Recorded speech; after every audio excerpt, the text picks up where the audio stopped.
love to go in and take a look.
Trian?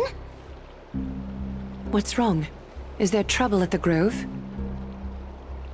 Yes, I sensed something. It was fleeting, but very strong. It feels like they're in some big trouble. Trian used the Century Gate again. Can you see what's actually happening?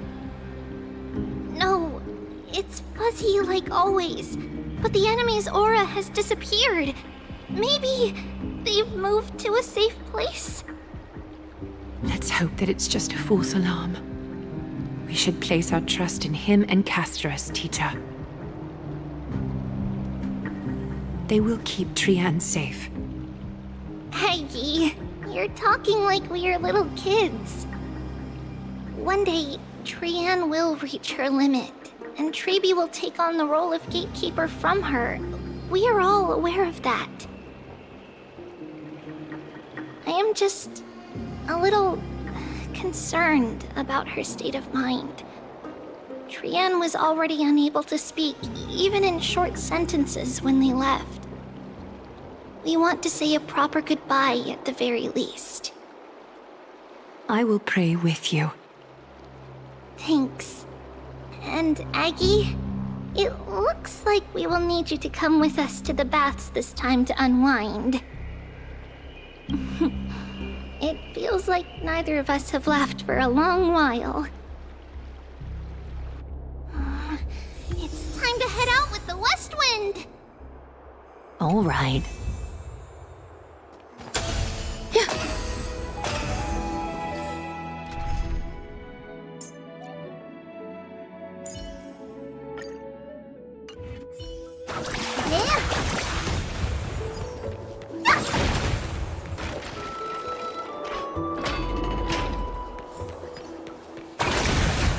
Here's really hot and heavy. Has it always been like this? Is someone injured over there? What happened here? Watch out! Watch out! For the Kremnoan! Kremnoan? This is their doing? Aggie, now's not the time to dwell on that. Let's help the injured people first. Excuse me! Coming through! Oh, you two are here as well. That's a relief. Even the Twilight Courtyard is involved? What in the world happened here? I actually just came to relax. But as soon as I got here, I saw all these people lying on the ground. I've examined them, and they don't seem to be seriously ill. It feels like they've just spent too much time in the hot water. Multiple individuals fainting simultaneously from the hot pool steam? Where is the manager of the baths? He disappeared, and no one knows where he's gone to. Some people have been saying that the Kremnoans are behind this. Lady Aglaya, what do you think about this? Let these people rest. The two of you, please come with me. Have you thought of something, Aggie? Yes. While their intentions elude me, it's time to bring this farce to a close. This is really bad.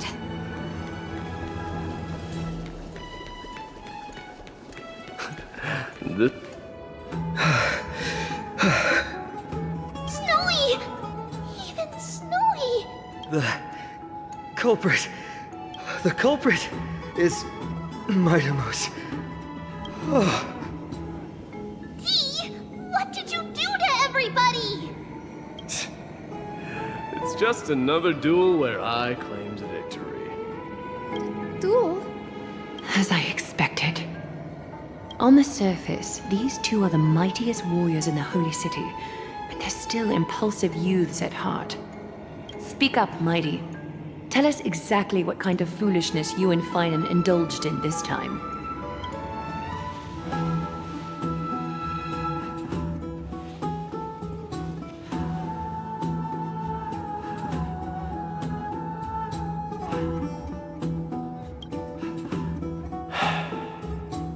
No, none of those sound right.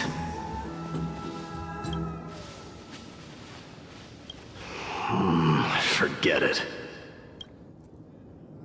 Am I seeing things? Is the magnificent deliverer finally deigning to step outside?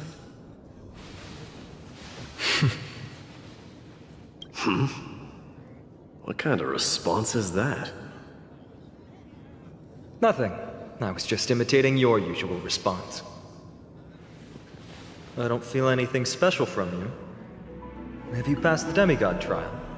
The ritual hasn't reopened yet. In case you forgot, it hasn't been that long since I pulled you out of the trial. I didn't forget.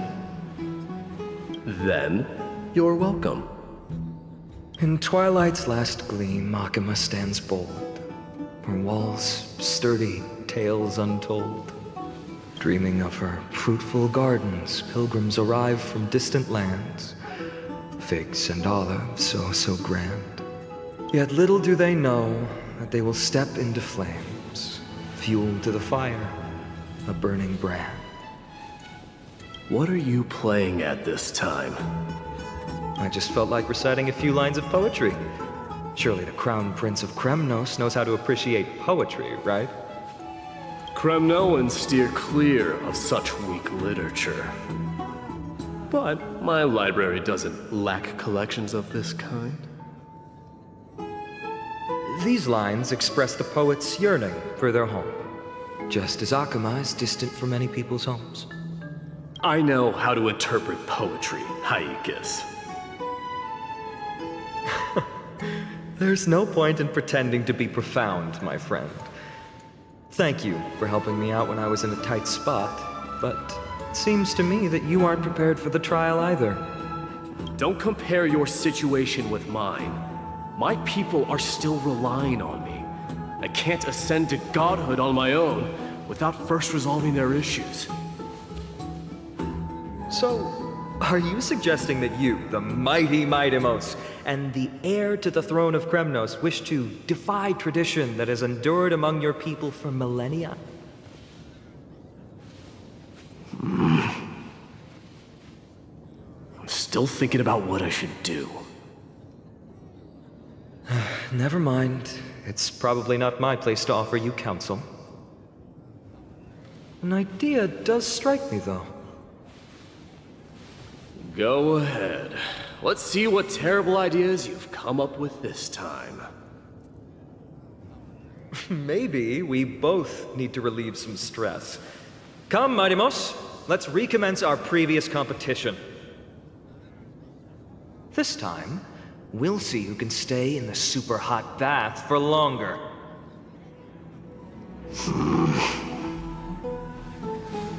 What? Are you chickening out?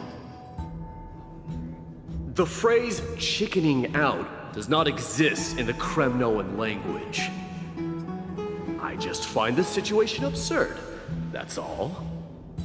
All-knowing historian, Are you not aware that we Kremnoans use boiling water from sword forging for our baths? Looks like I'll have to teach you some royal etiquette today. And thus, an unprecedented sauna battle commences! With unparalleled resolve, the two warriors' determination even alters the very hue of the steam.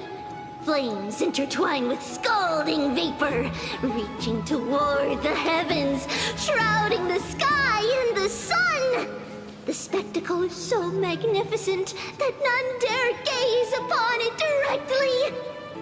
Since we can't see what's happening in the competition, why don't I regale you with a tale of kings to pass the time?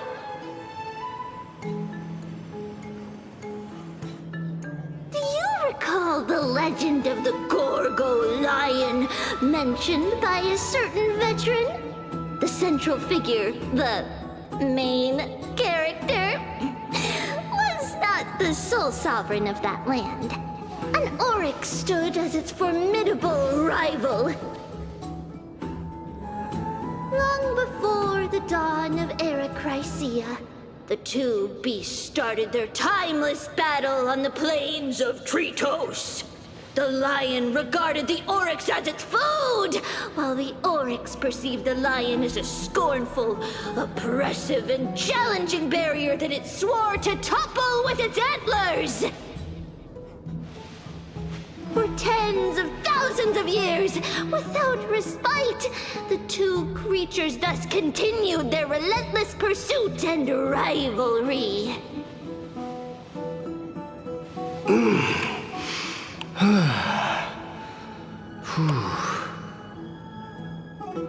It fixated on its rival's fleeing form in the chase.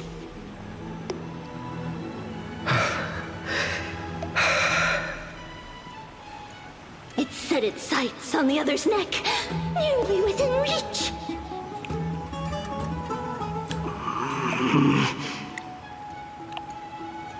It was stuck in a corner.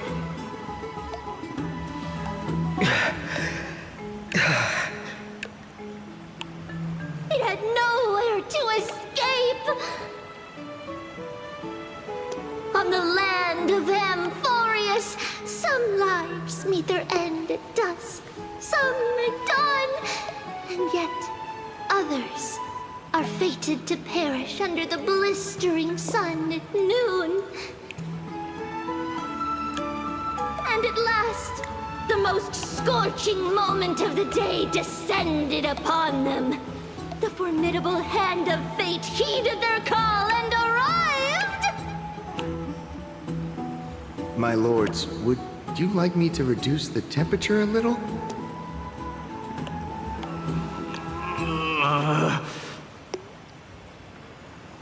What? You're chickening out already? Get lost. Are you asking me to get lost, or...?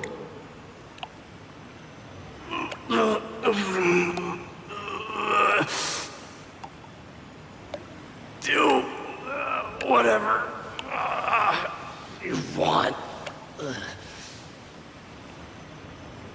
Oh, please forgive my presumptuousness, my lords.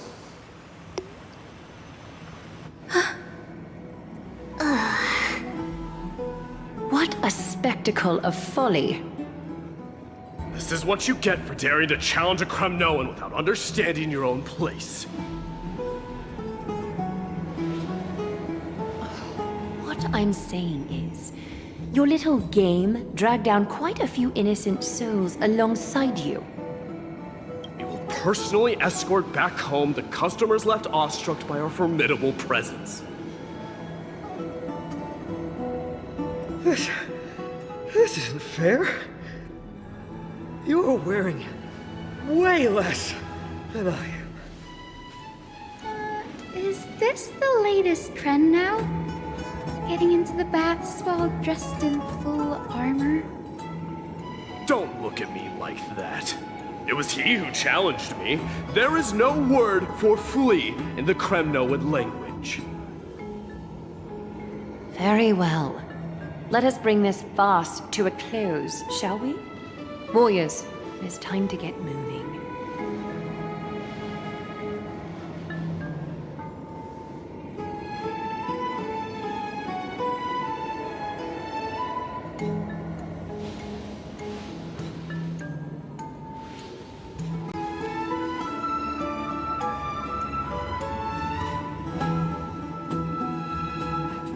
Alas, the Flame Chase journey is destined to be a lengthy one, replete with obstacles. But thanks to those two, all the gloom has vanished into thin air. Well, we just had quite the commotion. It's not every day we find the Marmorial Palace this serene. Shall we continue with our previous plans? Hyacinth, would you care to join us? Such an empty bath is indeed a rare sight. I was looking forward to unwinding after work. I'd be delighted to accept your invitation, Lady Treevee. How about we go to the biggest bath?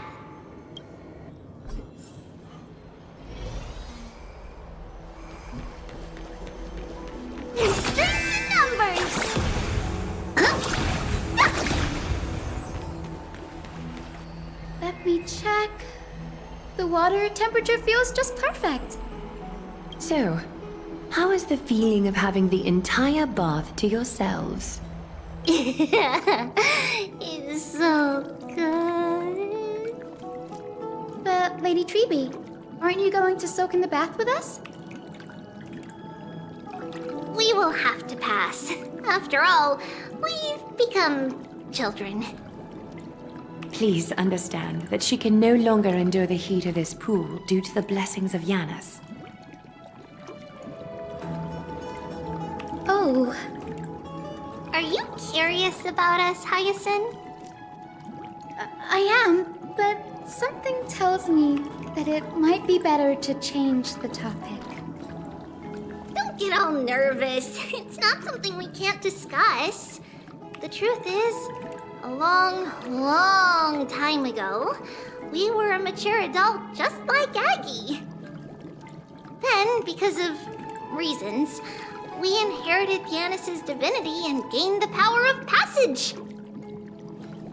And in return, the price we had to pay was the splitting of our soul. Each opening of the Century Gate intensifies the strain on Treebee and the others. They are gradually regressing towards infancy, both in body and mind. We don't know what awaits us at the end either, but anyway, that's why we've turned into children. In that case, when you opened that giant sentry gate above Akama during the battle against Nikador, Well, there's no way around it. We all know that the Flame Chase journey won't be a smooth ride.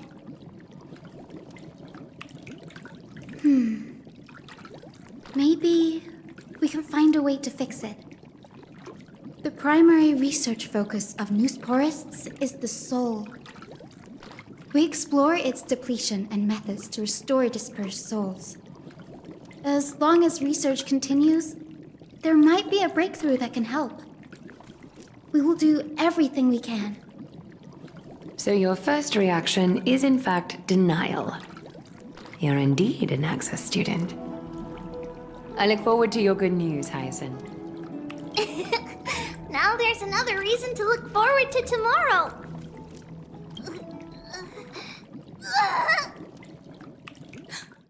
Lady Treebee, what's wrong? Something's off. It's that strong feeling again. Is it Trian?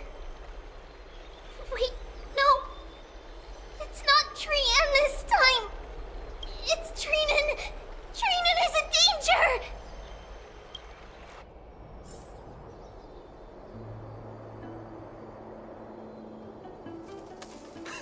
I win this round of escorting the bathers home. How does one contender alone make a valid competition? Offering a compliment or two wouldn't be the end of you, you know. Haikas. What is that word? Is that your native tongue? It means hyena. I'm likening you to a weak hyena. By the way, you emphasize the completely wrong syllable. Though we've been acquainted for some time, I have rarely heard you talk in the ancient tongue of Kremnos. It's because I'm not exactly a master at it either. I can listen and read just fine, but when it comes to writing... You can write? You speak as if you don't have a brain. That was in jest. I understand. After all, you spent all your childhood wandering far from home. Worry about yourself first, Deliverer. You also never mention your hometown, apart from when you need to introduce yourself.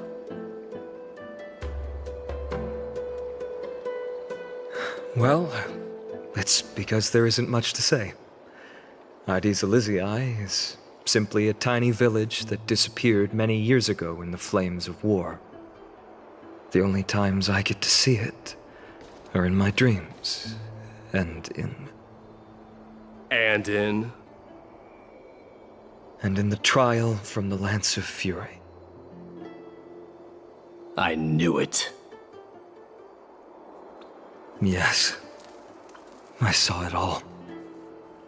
Ides Elysiae ablaze with everyone.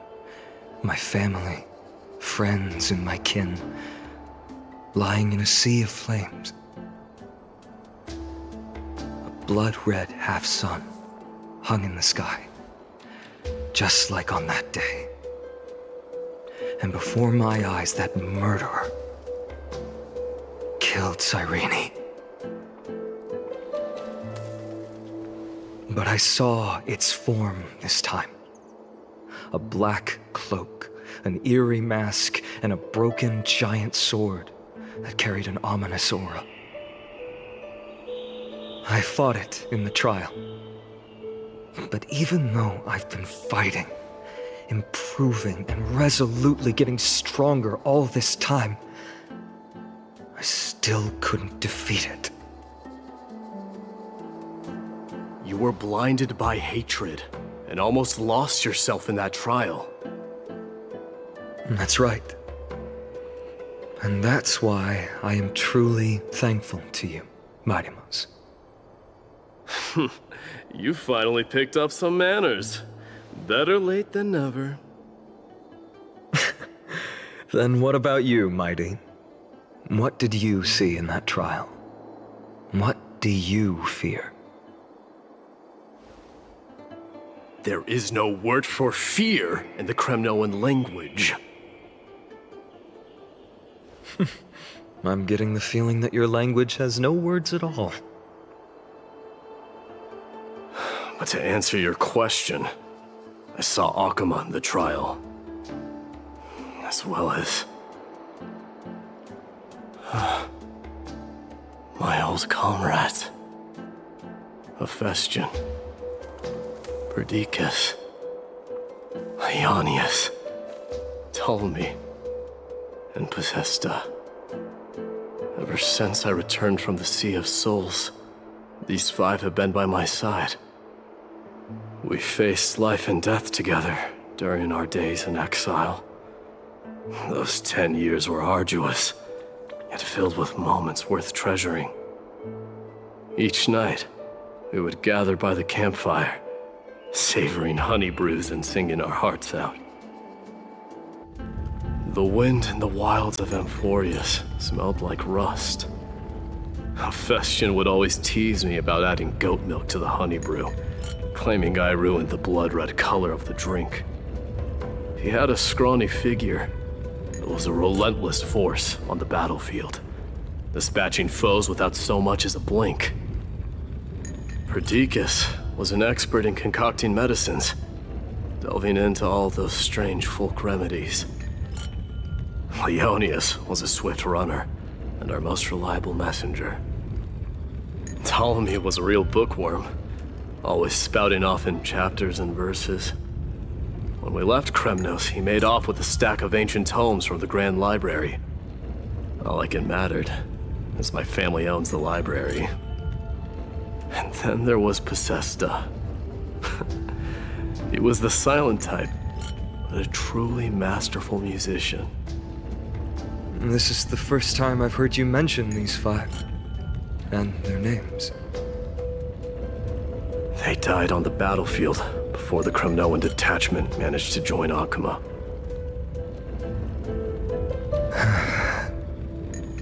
Perdiccas was the first to go. He was shot in the stomach by a poisonous arrow from the people of Ladon in the second month of cultivation. In the end, his remedies mended all but himself.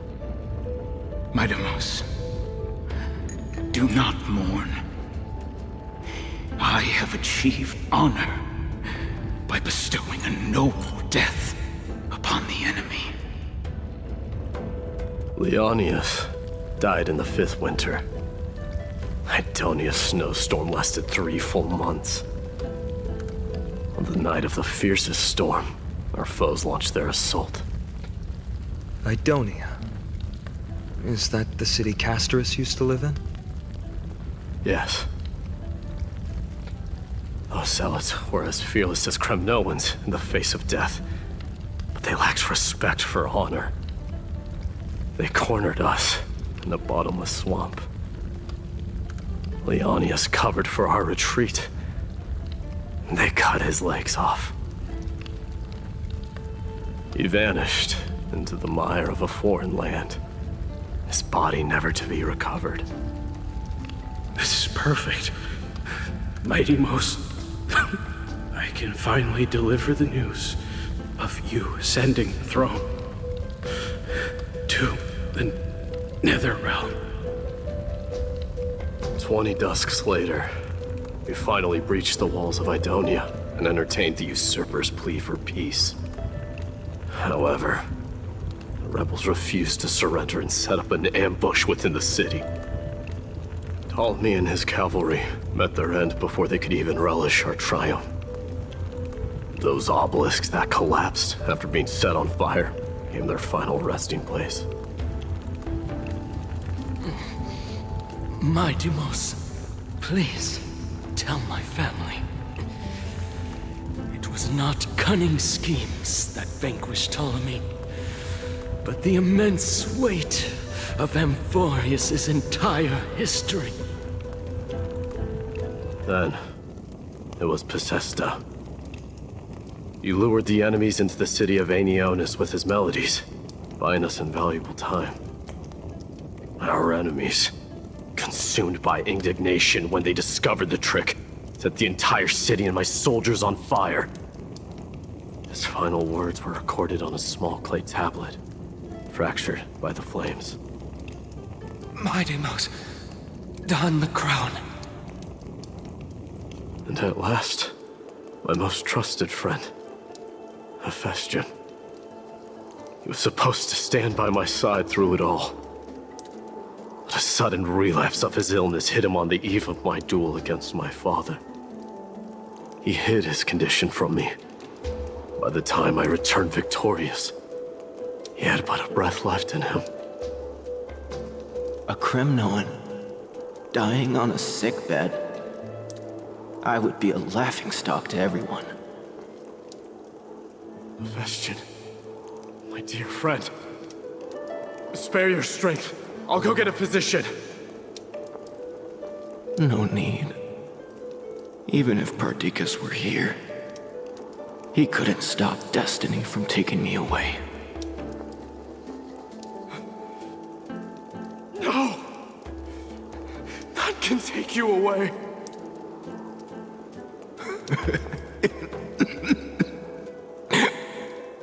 Midamos, our king, do not shed tears for me. It's not befitting of your status. Farewell, my dear friend.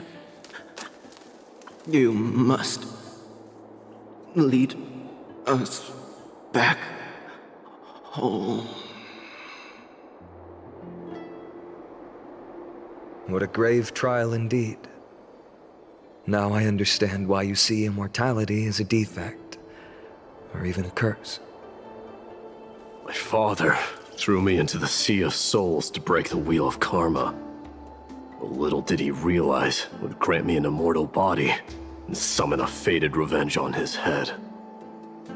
Following his demise, I considered leading my people back to our homeland. Kremnos had already turned it into a wasteland. Only darkness and insanity thrived there.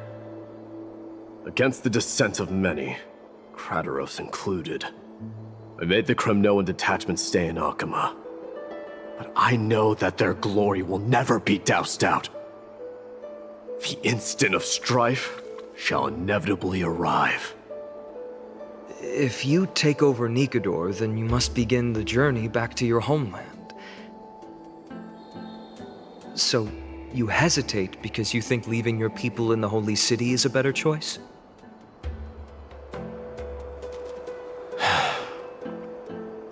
I don't know. But I have never been crowned. And those 5 were never endowed with any titles. None is aware of their glory. Your predicament is truly complicated. I don't know how I can give you any useful advice. Maybe you could seek counsel from more people, such as the Grand Craftsman. Cartonis' people seem to have been through comparable dilemmas. And that teacher of yours, Krateros? Dee, we've got a big problem! Big problem! Lady Tribby, what's making you so flustered? Hurry up and go save Trinan! She got abducted by Krateros!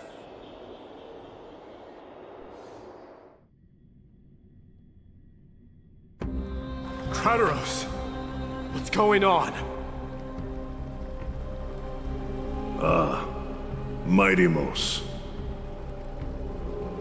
It seems I was the one who exposed my vulnerabilities first. Aglaya, I demand an explanation. This man abducted Trinan by force and forced her to bring him to the vortex of Genesis. He then brazenly stepped into the trial of the Lance of Fury, and naturally failed. Is she telling the truth? Why did you do that? Because I don't want to wait anymore. Your hesitation made me desperate. If you want to run away from your destiny to become king, then keep running. Someone will eventually stand up and fill in the gap left by strife. Then they will lead our people home. Age has blinded you, teacher. Can't you see that I'm hesitating because of this very recklessness seared into your blood? Krateros, do you truly believe you're worthy of entering the trial? To blaspheme against the prophecy? Does the mission we Chrysos heirs bear seem like child's play to you? Do you know how the Kremnoans see you, Aglaya? You're a hypocrite and a megalomaniac. The prophecy of Genesis and the Flame Chase journey are just excuses for you to seize power. Silence, Krateros. Do you even know what you're saying? Are you defending this woman, Mighty-Mos? How many wars did people start because of her and her so-called prophecy? How many cities fell in the past millennium, their people massacring each other? Even if this so-called Genesis really exists, will there be a place for the Kremnoans in that new world?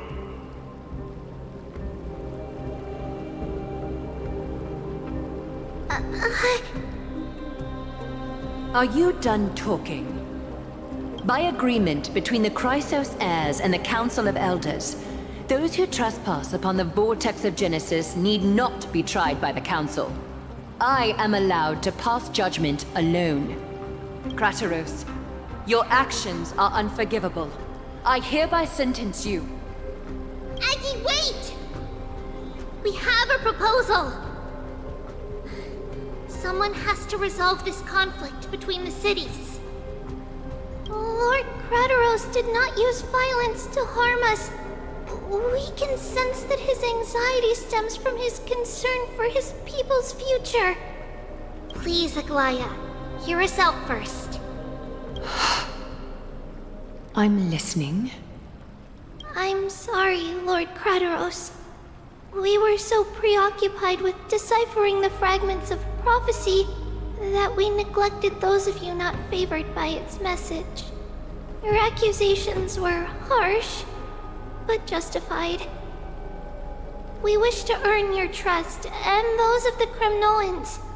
I think the best way to do that is to take you to witness the source of the prophecy for yourself.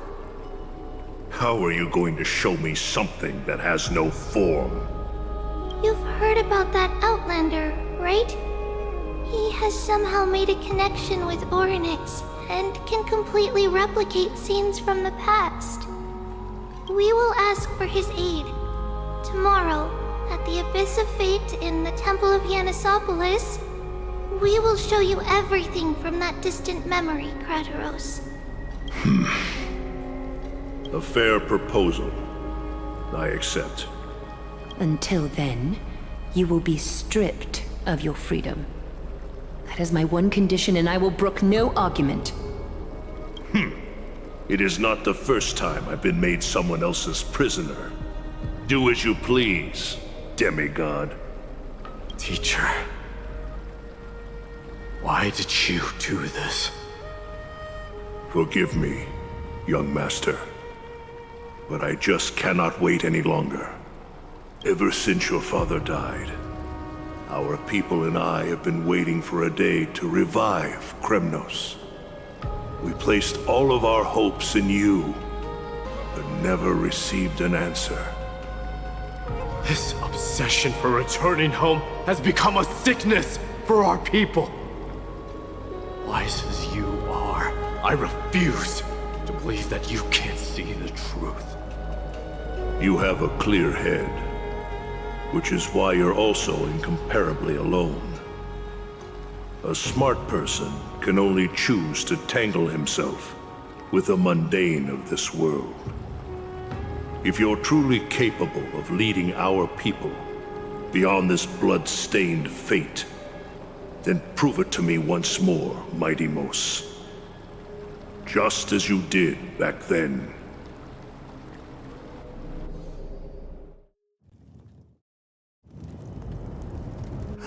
A fierce fighter.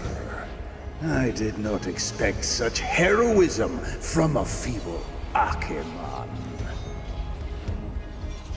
Fulfill your duty as the victor, warrior, and tell me your name.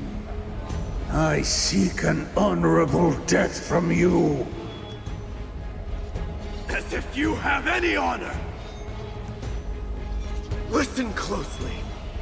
I am the leader of the Kremnoan detachment, Mighty Mos. I'm here to finish you, Father.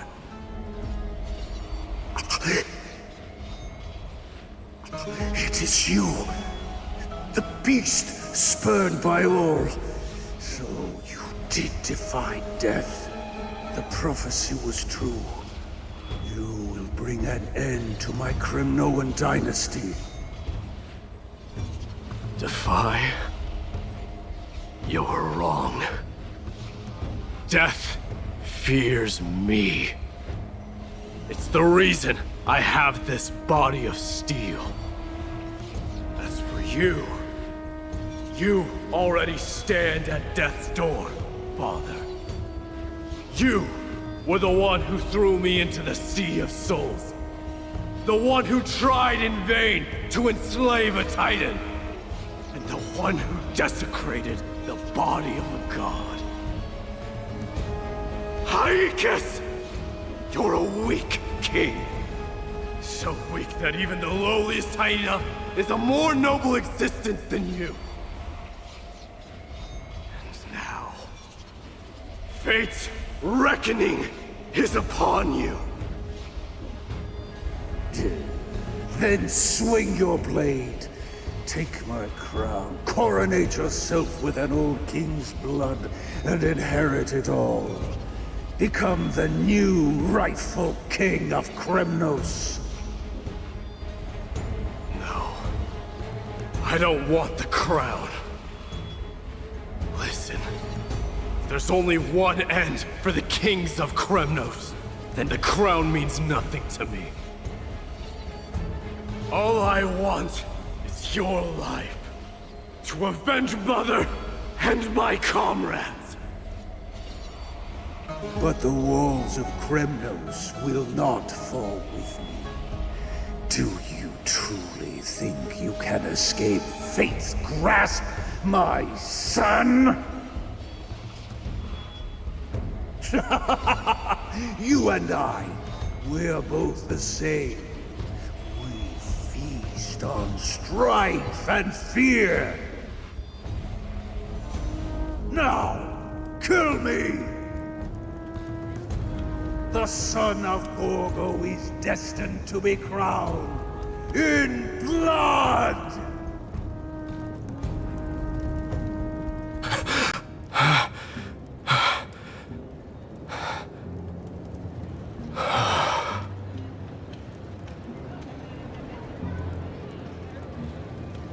Krataros. He said the Grand Craftsman Cartonus might have some suggestions. Might as well go see him. Grand Craftsman, how have you been? King of Kremnos it is. That you would come, I knew. You knew I was coming? Your matters, I've heard. The path forward you seek. Many questions you have. But before that, take this.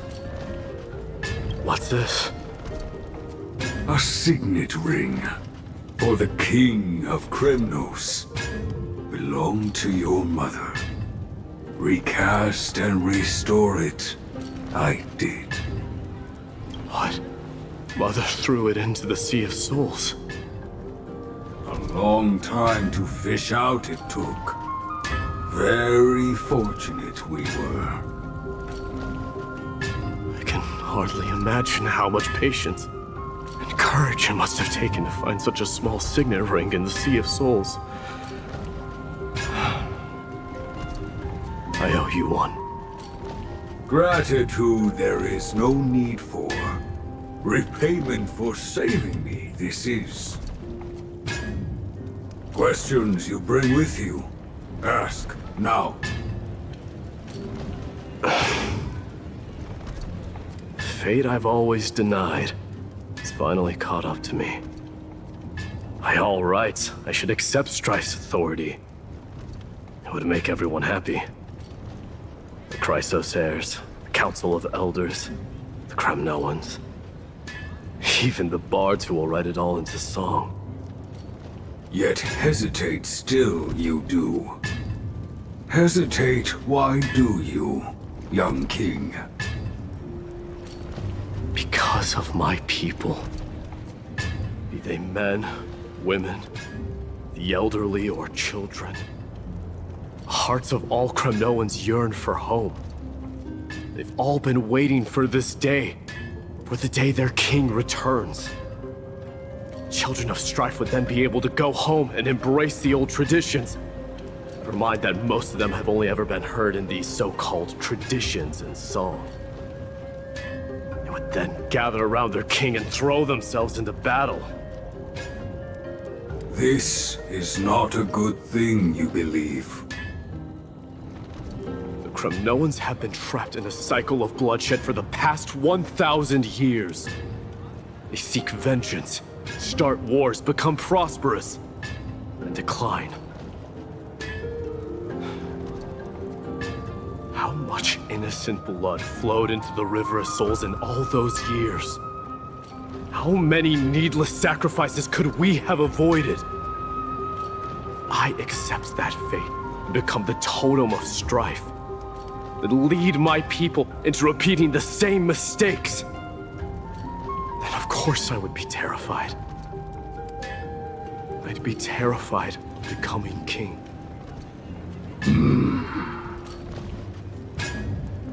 A different kind of Kremnoan you truly are.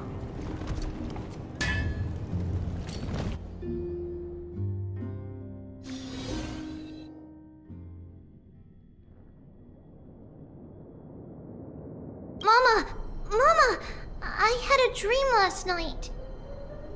Oh. Now what did you dream about, my darling Trebios? I had a dream that I turned into many me's. Then we made the moon into a ship and made the stars into our sails. Then we floated on the ocean and let the wind blow us in any direction it wanted. Well, that sounds like a lovely dream. Yeah! The ocean and the sky were really, really dark. But there were so many of me that I wasn't scared at all, because we'd all sing together. The ocean wind blew us onto an island where the wind tasted like flowers. There were bleating sheep and chirping birds inviting us to be their guests. There were so many animals on the island, but none of them ever fought. Yanis's holy maidens can receive guidance from the god of passages. Perhaps what you saw in your dream is a divine land somewhere in Amphorius. You think so? What's wrong, Trebios? You look unhappy. Because on that same island, I saw a dark mountain on the other side of the ocean. And it was very, very tall. The mountain looked alive, and it kept getting closer to the island. Then I realized it wasn't a mountain, but a very, very tall wave made of water. When the wave smashed against the island, it looked like it was going to eat the island up. The small animals tried to chase it away, but they couldn't stop it. Then there was a bang and I woke up. A dark wave. Mama, does something that scary exist in real life? Yes. Unfortunately, it does exist in Amphorius, but it's very far away from our temple. We call it the Black Tide, though it has nothing to do with water. It has no shape or form, but it can swallow up animals, humans, and even titans, turning them all into monsters. Oh, the Black Tide is a baddie. I don't want everyone to turn into its food. Can't we chase it away? Of course, my dear. You only need to behave well and listen to what the adults tell you. Study all the knowledge and etiquette you need, then grow up and become a proper holy maiden. The divine Yanis will then give you guidance and help you light the way for the people. Wow, I'm gonna eat a lot and study a lot and become a holy maiden. But Mama, you said the Black Tide can swallow up titans too. What do we do if even Yanis is eaten? If that happens, then the Holy Maiden will have to be the one to guide people on the right path. After all, we are the human avatars of the God of Passages, yeah? Yeah! But one person alone is not enough. Once you're older, you'll make a lot of friends. You must do your best to unite them, because that's also our duty as priests. Friends? Are they also like me and Mama with pretty red hair? They might not, but they'll certainly be just as smart and kind as you. Mama? Am I dreaming? Don't be silly, dear. Of course you're not dreaming. I've always been by your side. What? Now be a good girl and call your friends over too. Let's play hide and seek, just like we used to, okay? My Trebios is the smartest girl. I'm sure they remember where everyone is hiding. The voice sounds so far away. I don't remember. Who am I looking for? Your friends, who will chase the black tide away alongside you, of course. Is this from my childhood? I don't use the spindle to connect everyone. There will be an amazing captain on that big ship. She's cheerful, optimistic, bold, and cautious. She'll be able to get everyone together. Wow, that's amazing! Can I be the captain? Of course you can. But you'll find someone else who's better for the job, my dear. I think that person lives in a beautiful temple that sits atop a hillside, covered in golden fig trees. There's a noble girl there who's very smart, but also very delicate. Just like Mama? Perhaps. But before we find the captain, the ship also needs someone who can navigate it. Who could that be? Let me think. I know! She's Trevi! I named this doll after myself? I don't remember it all. Is this a dream? Or something that happened in the past?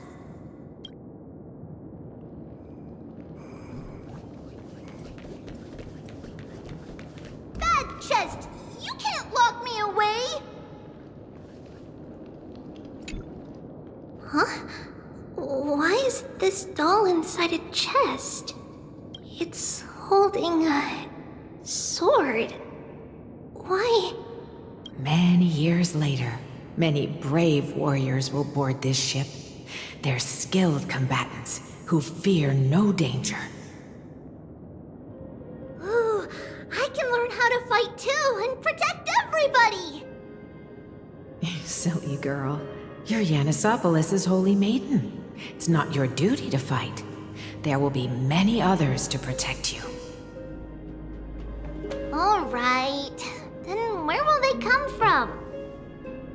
I believe one warrior hails from a lovely village where bulrushes flourish, while another comes from a magnificent royal city. Though each has their own troubles, both are ready to lend their strength for the ship's long voyage. In that case, let Trian fight by their side. This way, they'll always stay on course. How could I have known the name Trian back then? Was it just a coincidence, or...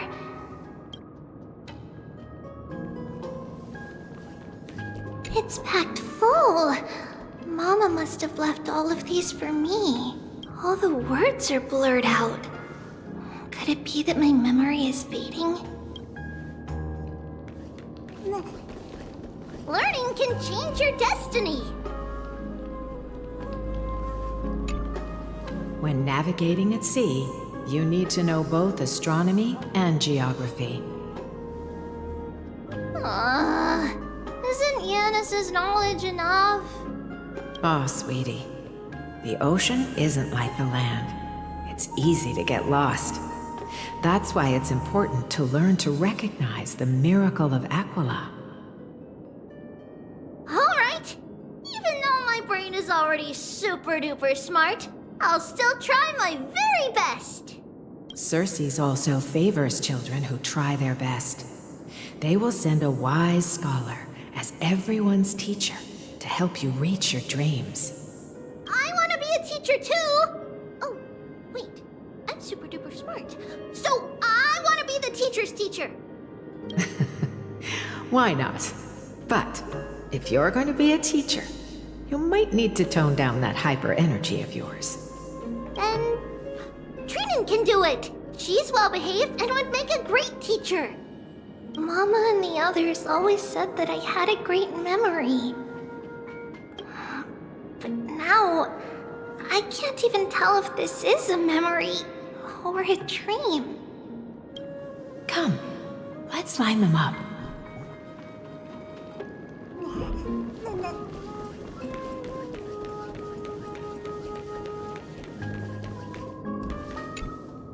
Now, Trebios, set them on this music box and let them compose a melody for our song. Music box? What's that? Sweetheart, are you still groggy from your nap? You invented it. I invented it? What does it do? Oh, my lovely Trebi. You're usually so bright. What's gotten into you today? Well, you might as well see for yourself. Put your good friends on it and see the wonders it can do. Put the dolls on.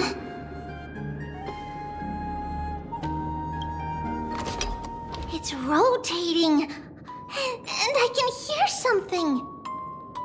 That's right. It's a music box. If you place the dolls in the right spots, it will start rotating and play beautiful music. Out of all your inventions, this one is my favorite.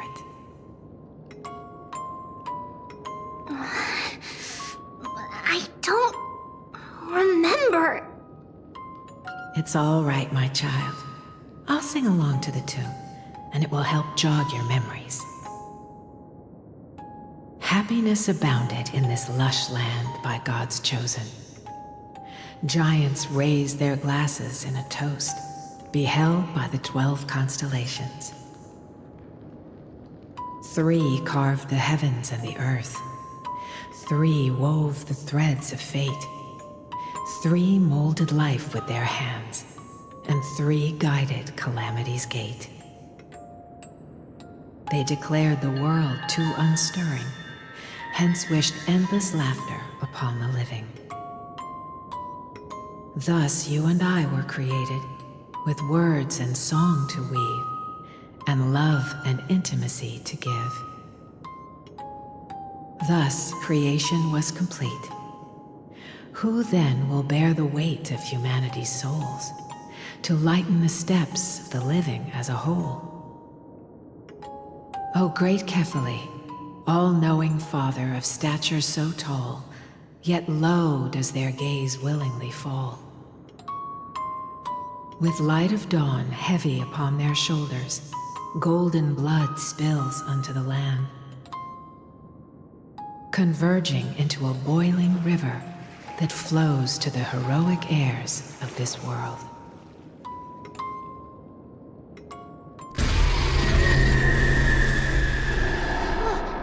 What's going on?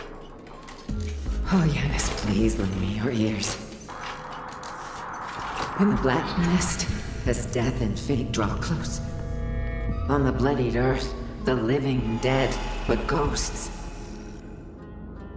What is this world?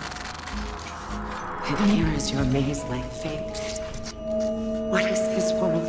A silent lament without a trace.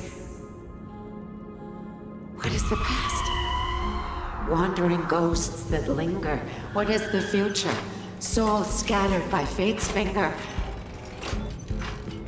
What is the start? A voyage born in solitude. What is the end? A spirit, lonely and subdued. Lonely and subdued. And subdued. And subdued. Subdued. Subdued. Subdued. Subdued. Subdued.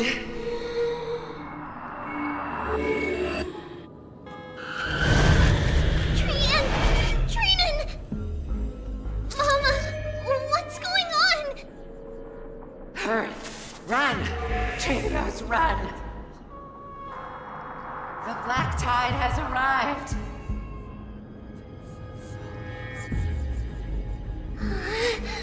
Where can I go?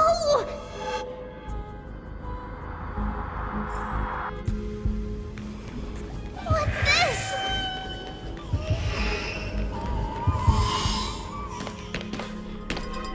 Why? Why are there dolls everywhere? This is the sacrifice of a holy maiden. You won't make it to the end. Only one person can. I know! It's fine if we can't reach the end. Our minds are made up. Go. Bid your farewells, tributes. Time is running out. Mama, are you going to leave me? My sweet girl. I will never leave you. But remember this, Trevios.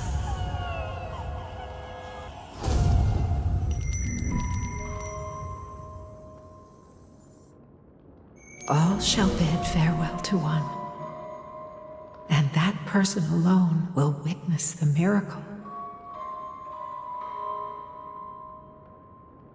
Since your mind is made up, then traverse the black tide and dispel the fog for Amphorius. I shall see you tomorrow, my dearest Trevios.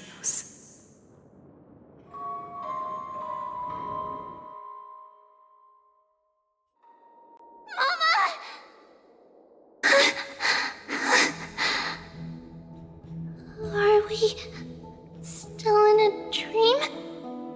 Did you have a nightmare? Maybe. But it's been a long time since we had any dreams. It's not yet the entry hour. You still have plenty of time to rest. No. Our heart is still racing. It must be that reckless Grimnoan soldier who startled Trinan, and you as well. If you want, I can pass through his chest with the golden thread right now. Aggie, cut it out with the scary talk. I'm just kidding. If I were serious, I wouldn't have waited until now.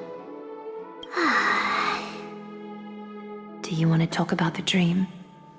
Keeping it bottled up is not good for your health. We had a dream about Mama. The dream itself was nothing. It's just the timing that feels a bit unsettling. You mean... It's Trian. Even if we refrain from ever using the power of the Century Gate again, her soul continues to slowly drift away from her body. There isn't much time left. Perhaps it wouldn't be such a bad idea to let her relinquish her role as the gatekeeper and live out her days as a carefree child. You have a point, Aggie, but our decision has already been made on that matter. I believe there's still another way. Souls will be spent until they dissolve into dust. Such is our fate. Once we had a whole and connected body. If that body were a tree, then its trunk and branches would share the same fate, decaying at the same pace. Now, we are fragmented into numerous selves. Despite the absence of a trunk, we are offered another possibility. We can choose how our branches will perish in a way that is most beneficial to the Flame Chase journey. compared with saying farewell to one person, watching many fade away before me is even more sorrowful.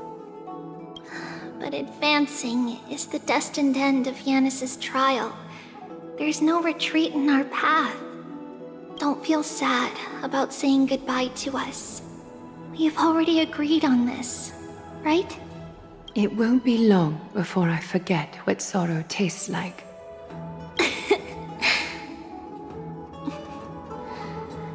So, what would you like for breakfast, Aggie? What? Where did that come from?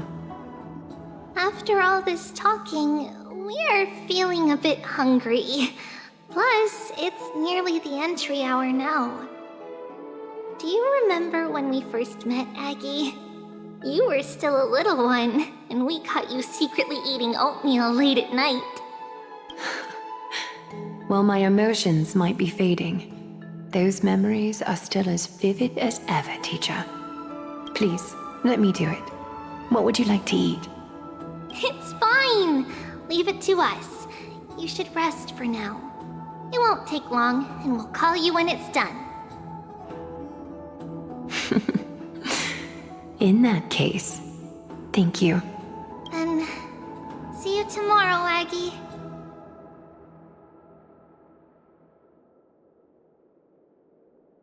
Nevertheless, that nightmare is ominous. Memories are slipping away, even the image of Mama. Just as expected, another trip must be made into the abyss of fate. Hopefully Orynyx will be willing to help us.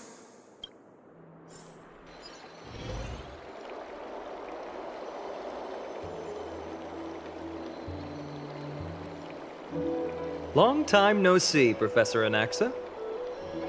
Who are you? It's been a while. I'm the one who once overthrew the entire classroom in that spiritual physics lecture. Oh, it's you. No way. Do you really still remember that, Professor? I remember that glib tongue of yours. What brings you here? Surely you're not here to reminisce. You could tell. Of course. You only beat around the bush when you have a hidden agenda. That's not true. I'm here to seek enlightenment, as always. Could you please teach me everything you know about the black-robed swordmaster? Rumors sure travel fast. Unfortunately, I too know nothing about it. I can only tell you that it is clad in a black robe and wields a greatsword. At least, it looks like a greatsword. It's shaped like a twisted half-sun, and a peculiar dagger resembling a crescent moon. By the way, take this with you. I got it from the sneak attack. It's yours now.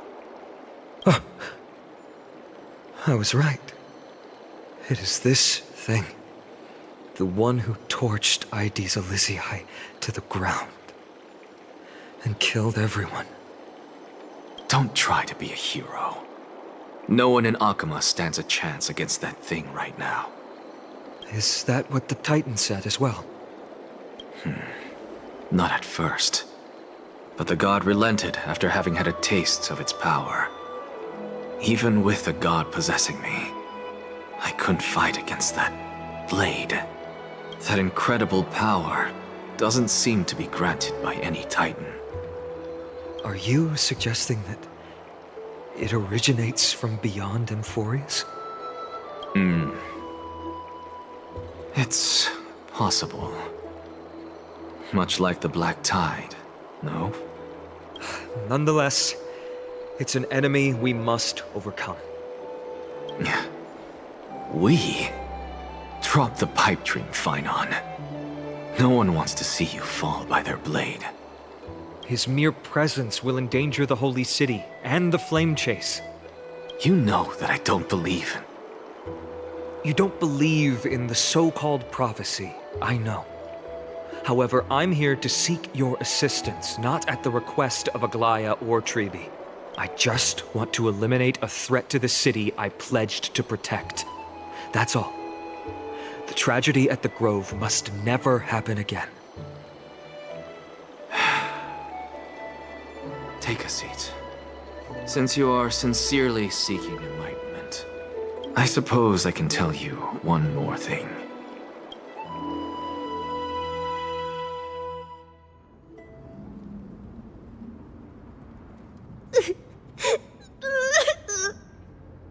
What's wrong, Trian? Nothing. Just remembering what happened at the Grove. The monster in the black cloak. So scary. Everyone in danger. Nightmare. I can't forget. Don't be scared. There are no bad guys here. Didn't you save everyone with the Century Gate, Trian? Trian threw it away. Far, far away. It's never coming back. We got back safe from the Grove because of you, Trian. You're the reason the Flame Chase journey can continue.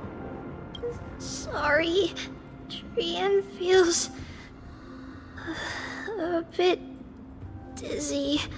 Why are we here again? For the same thing, of course. Remember? Tomorrow we will reveal the prophecies passed to everyone. But first, we need to restore the memories that have been blurred by the fragmentation.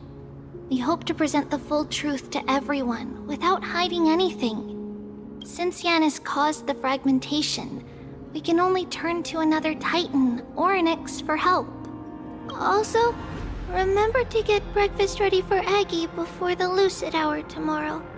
Oh, yes! Trian remembers now. Oh, on that note, we had better prepare some saffron before we meet with the Titan. Saffron? Huh, it's an essential offering for rituals in the Temple of the Three Fates. You think we shouldn't go to Orynyx empty-handed? Yes, it's also a symbol of Yanisopolis. If we are to replicate memories, we need to use something that has experienced those days. And when we first met Aggie, we added that to the porridge we made for her, and she really loved it. I see! It's like killing 3 birds with 1 stone! But it all depends on whether Orynyx is willing to help us. This could be a problem. After all, it was us who took the core flame from Yanis, from Orynyx's kin. We will have to give it a try. If there's truly no other way... In our current state, we probably can't do anything to them. We'll cross that bridge when we get there. Leave it to Trian. Trian knows how to play cute. In any case, let's look for saffron first. I hope there's still some left in the temple, untouched by Nikador's soldiers. I remember that aged saffron is preserved in sealed jars. Let's be on the lookout as we go.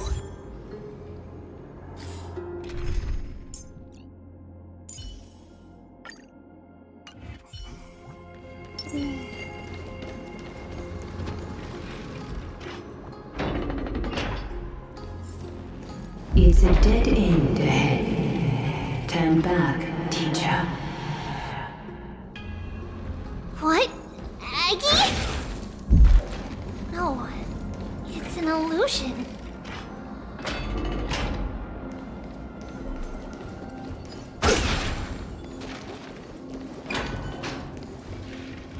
Wow, this room is huge. Trinan, did you? Yeah, I saw it. Was that a warning from Orynyx? What are you two whispering about? Treeby? Trinan? Trian can't even hear our own telecommunication. Well, never mind. Trian suddenly feels like this place is quite familiar. Oh, There's a whiff of safari in this room! It's right over there! Over here! Follow Trian! Trian, slow down!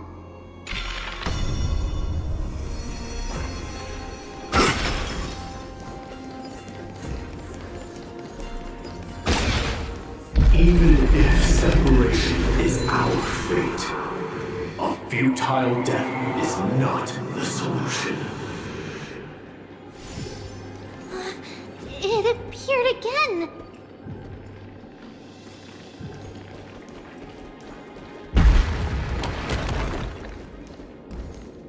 Right here! I summon thee, Orynyx! Stir up ripples of past reverie! Something's appeared! Wait, we should read it first.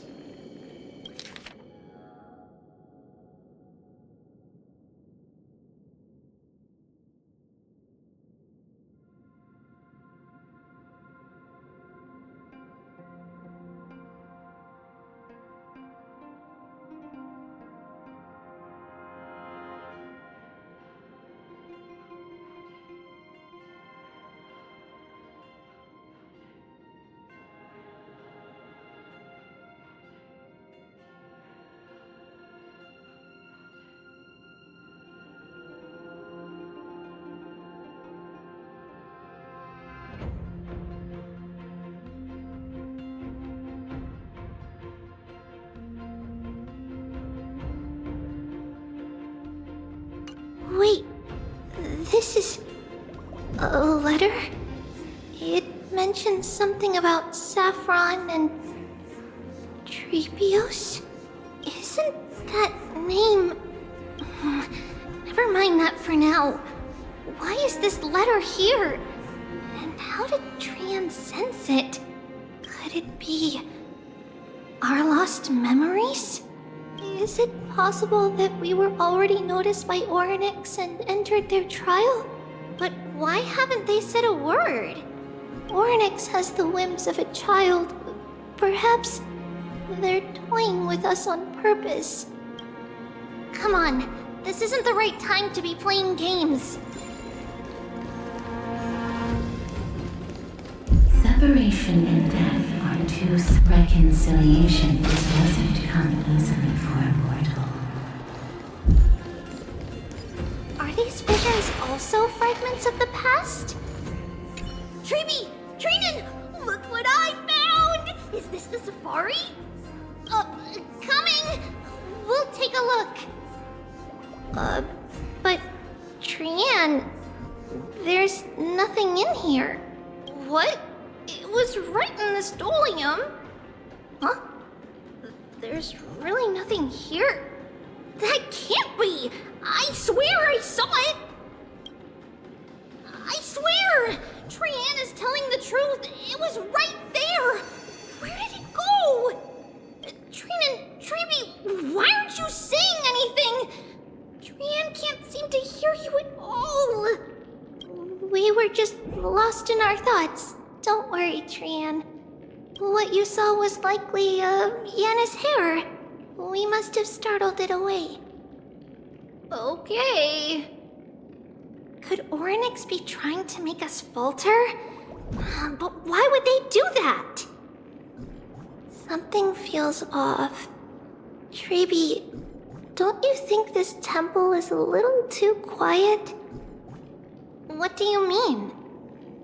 It might just be an illusion, but Trinan wonders, is Orynyx really putting us through a trial?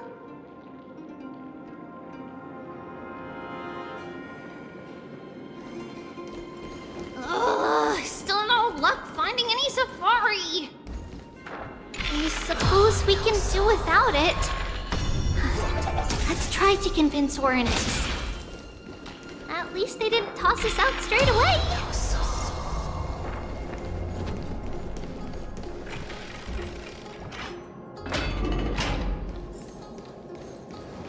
Whoa!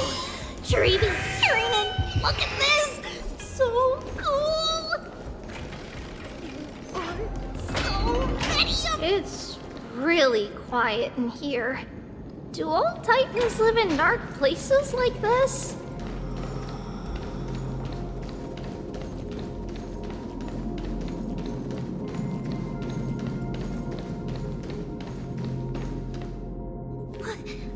What's going on? Oryx disappeared?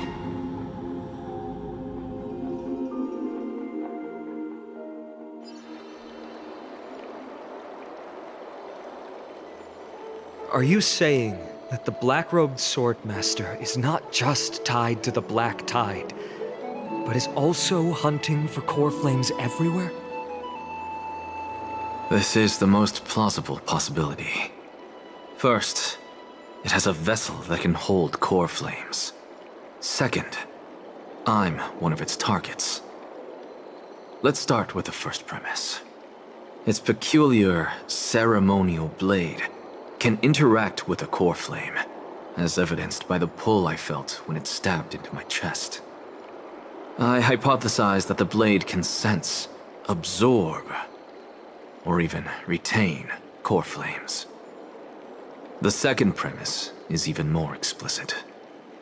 When it was engaged in fierce battle with many of us and was heavily distracted, it remained consistently focused on me. Or rather, on the Titan Cersei's inside me. So it's plundering the flames. But if your argument holds up, wouldn't he be headed to Akama soon? The vortex of Genesis is full of the Titan's core flames. Not necessarily. Let's call that person the Flame Reaver for now. If my presumption holds, that person has 3 targets. The first target is me. The second target is Oryx, who hasn't yet fallen. And the third is Akama and the Vortex of Genesis, where the core flames are housed. But I suspect Akama won't be their first target. Kefali's core flame is guarded by the Council of Elders' arcane power. And Fagusa's water curtain should be able to block out any external perceptions. What about Thanatos and Aquila? Their core flames are yet to be restored? The whereabouts of Thanatos remain a mystery to all.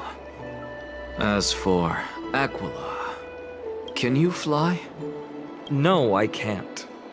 Why are you asking that? Can that Swordmaster fly? Good point. But what if he does grow wings? If they had wings, I wouldn't have made it out of the grove alive.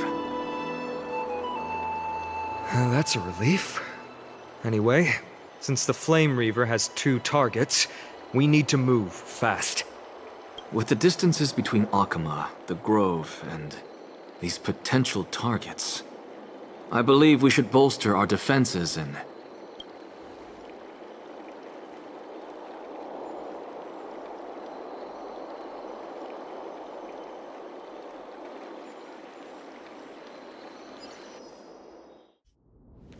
Oryx! Are you in here? No response at all. Did they foresee that we were coming and hide in the fog? Or...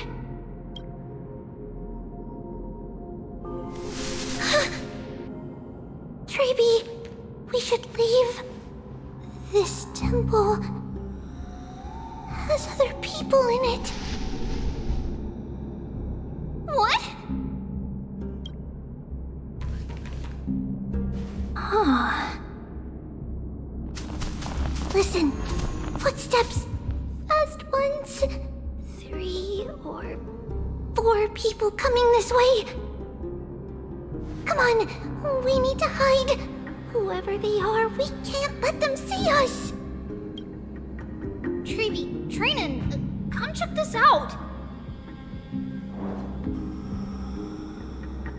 What's this? Trian feels like it's so familiar.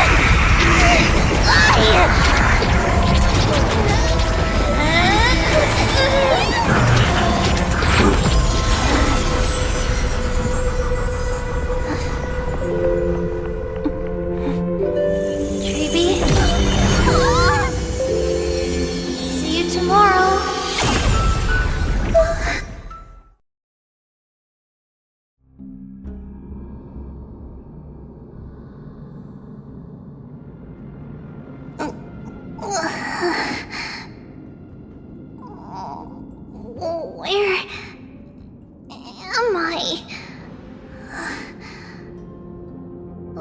Little Gray? Snowy? And... Wait... Where's Trianne? Is she back?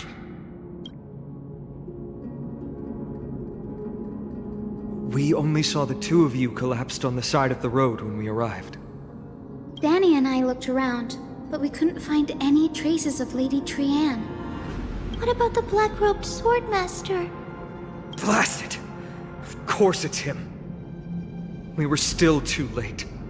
I fear something bad has happened to Orynyx's core flame. Then Lady Trianne... She doesn't have much divine power left. We can barely sense anything. That you're both safe is already a blessing. Everyone, we must take action now. We should split into two groups. One group will stay in the Abyss and meet up with Aglaya's reinforcements, then search for Trianne's whereabouts. The other group will come with me to pursue the black-robed swordmaster and recover the core flame. I didn't get to tell you this before, but Anaxa and I already have our misgivings about the Black Tide, so we've made preparations. I'll tell you the details as we move. Opportunities are fleeting on the battlefield. We should hurry. Lord Finan! Lady Treby and Lady Trinan. I'm glad you're all right. Did Aglaya's people get here? Yes. Lady Aglaya already knows about the situation and sent along a message. Finan, I understand that Swordmaster is of great importance to you. But if you charge in without a plan, I fear that you won't be the only one who dies in vain. I understand. Hatred is a hero's deadliest poison. I have no intention of fighting alone. If that Swordmaster really is related to the Black Tide, the Chrysos heirs must not take them lightly. I have indeed planned to return to the Holy City and discuss the strategy with Aglaya. We'll need all the help we can get for this encirclement.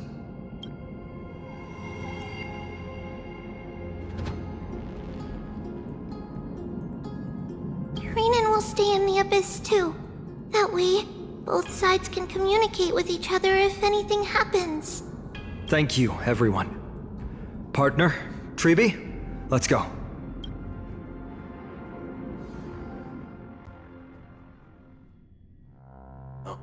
We're back, Aglaya.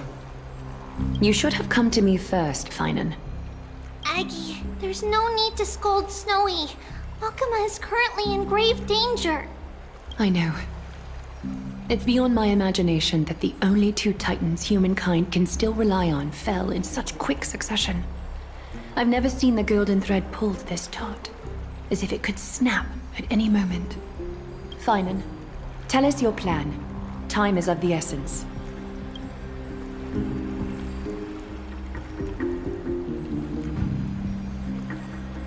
This being is not just hunting titans, but taking the core flames too?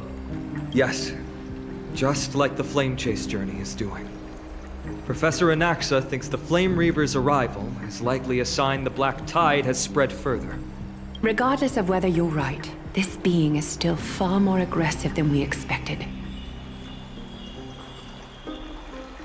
But its madness is also an opportunity for us. If its goal is the core flame, then that means us humans can lure it into a trap. Anaxa had already left the Holy City with Cersei's core flame while we were on our way to the Abyss, so he can make preparations for the battlefield. Tell me, what makes you think this won't end with us losing another core flame? Because this time, the power from beyond the sky is also at our side. He is the key.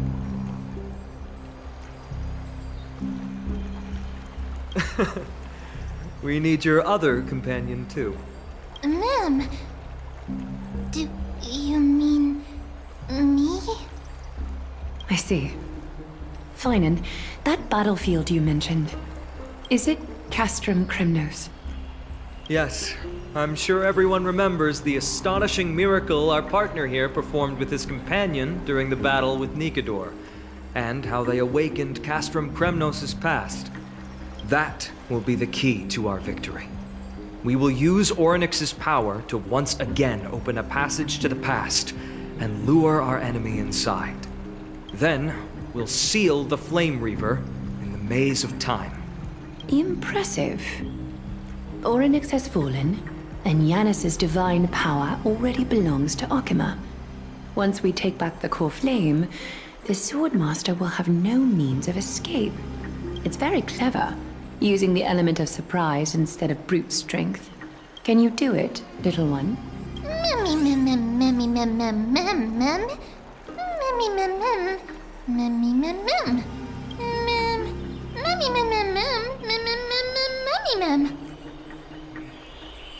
Come on!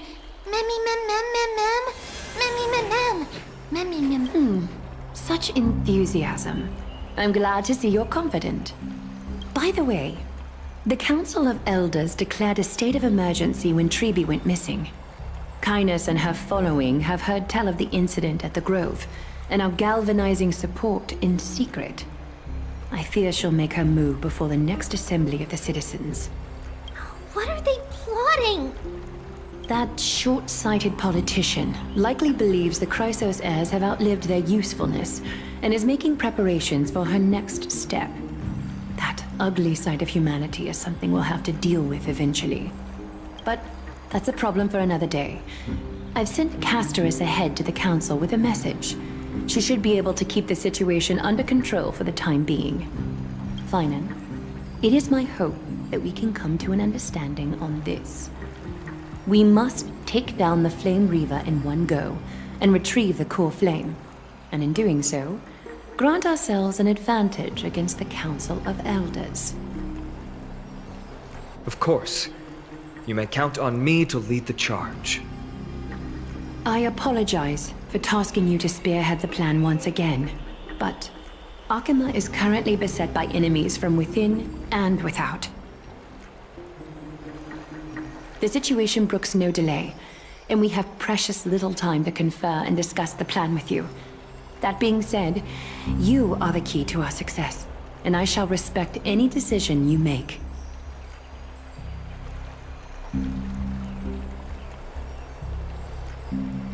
Of course. Should you feel fatigued after our confrontation with the Flame Reaver, you are free to withdraw from the battlefield. We will find another way. We are grateful to you for your aid. And to the rest of you as well.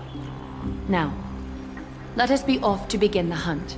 May carefully sharpen our gaze and grant us victory over the enemy.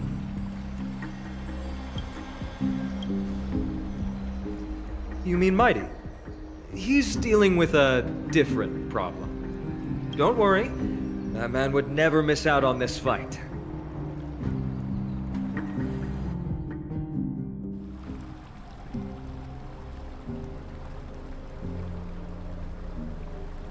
Farewell, my dear friend. You must lead us back home. You and I, we're both the same. We feast on strife and fear. If you're truly capable of leading our people beyond this blood-stained fate, then prove it to me once more, Mighty Mos.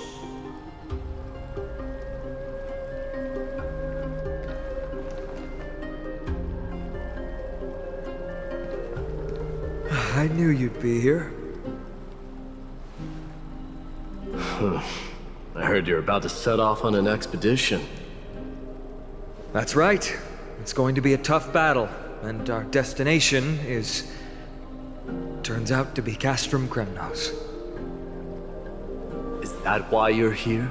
To pray to the dead Nikador? No, just the opposite. I'm here to tell you, you can entrust the front lines to us this time. You can't afford to lose your upcoming battle either.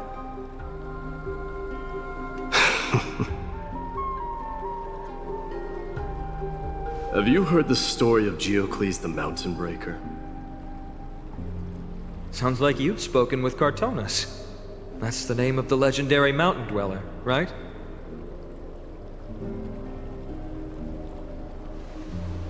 Let's have a chat before we go our separate ways. Cartonis told me that back in ancient times, the mountain dwellers lived in seclusion. They spent their days quarrying and gathering, living a simple and peaceful life away from strife. But Geocles was different. He resisted their traditional way of life, yearning for the world beyond the mountain. They're safe, but humdrum culture was like fetters around him.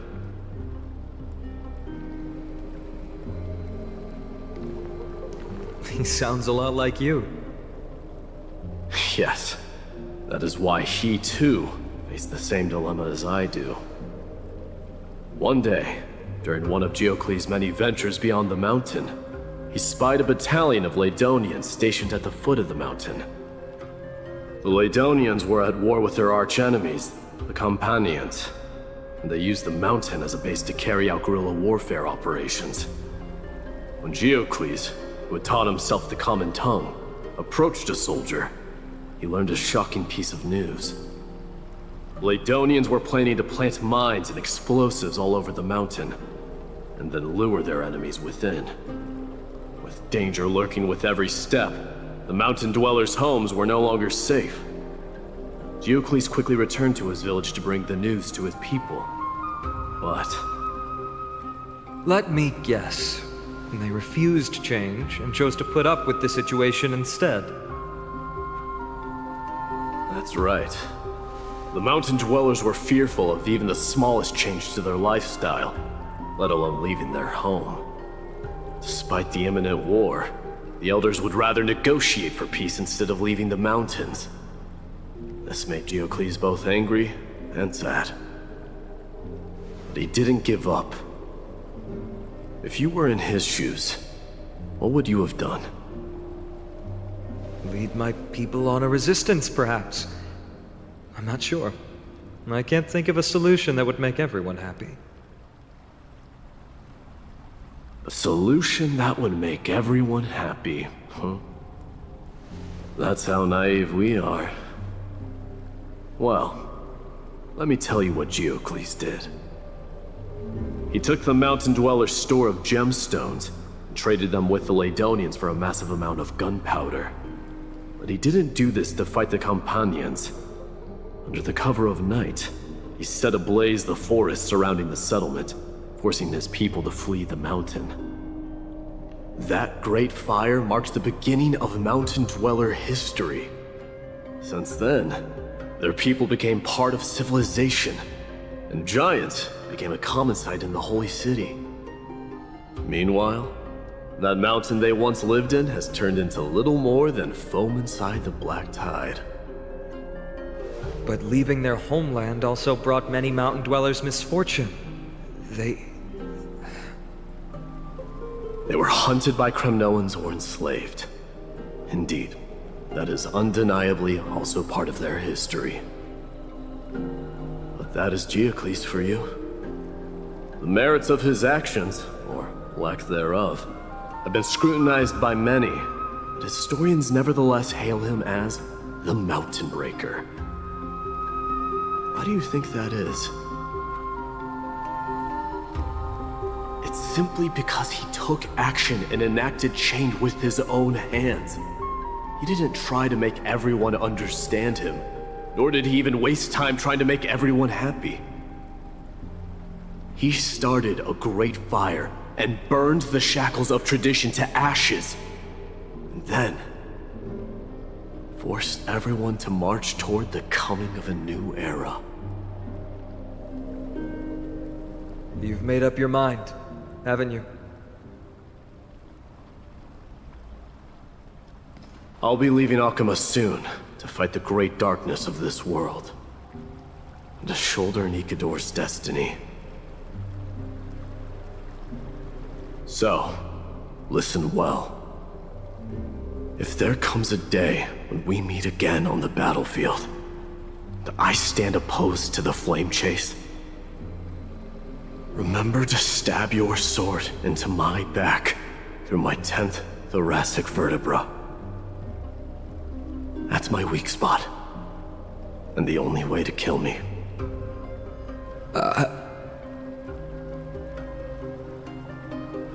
You have my word.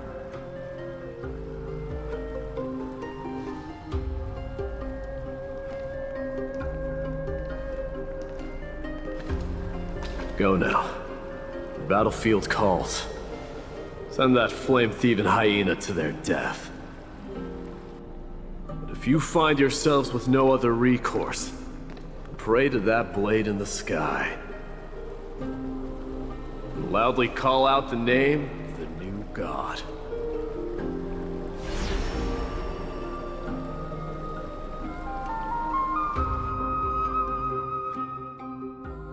That's the sound of an all-out war. Not the kind of ruckus Professor Anaxa can raise on his own. Let's hurry. The battlefield is just ahead.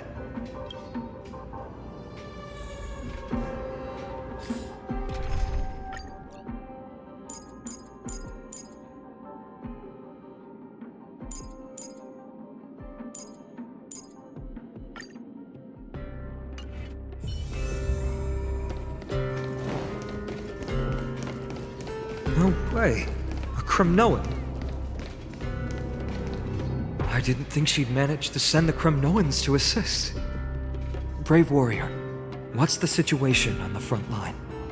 Nakaman, why are you here? What? Didn't Aglaya tell you? We have been instructed to assist you in trapping the Flame Reaver. Aglaya, that vile usurper. I spit on her name. Our king will be back soon. He'll be able to deal with you and that black road.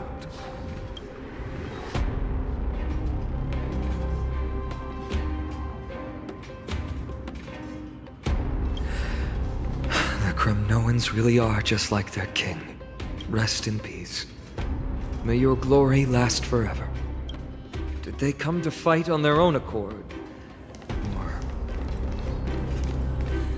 I can still fight.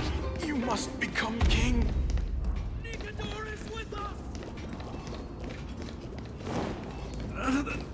We're almost there. I commend you. A day of peaceful repose. Once we take back the core flame, Yanis's passage will open.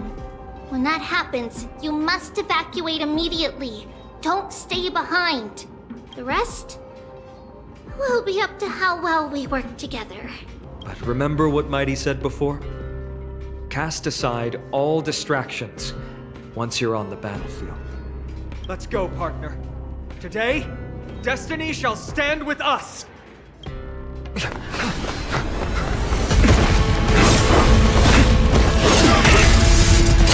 Finally!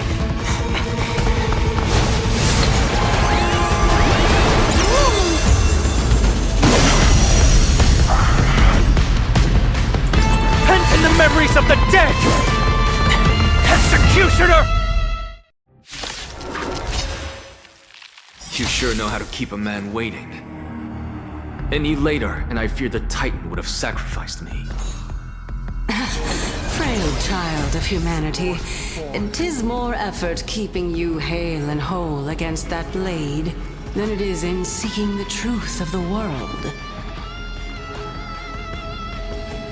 Watch over you and guide you on your path. Serenity is before me. Conflict is pitiless. Hedge your bets. No dirty tricks. All right. Show no mercy.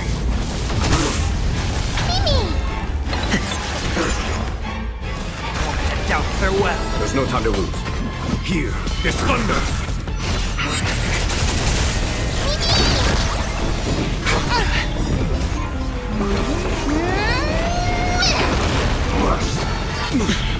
Watch your head.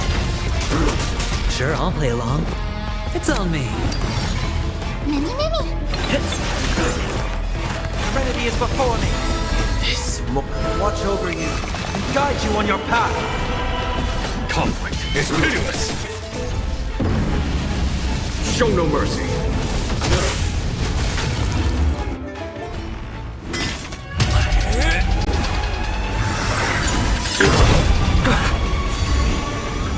At long last.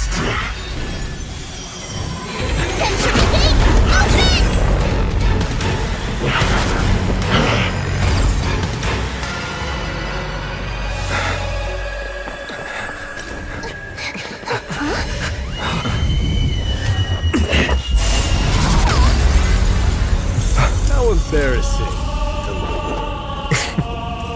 You didn't come down from the sky? The city is mine anyway. So why shouldn't I go through the front door?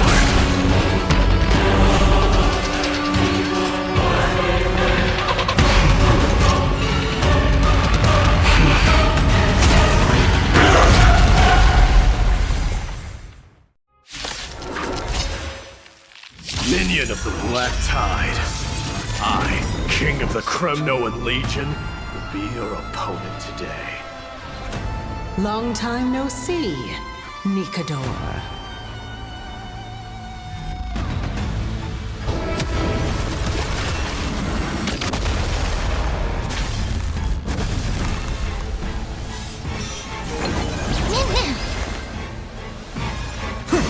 Hedge your bets. Spend freely. The dice have been cast. Bust. Or maybe I'll take it all. Here is thunder.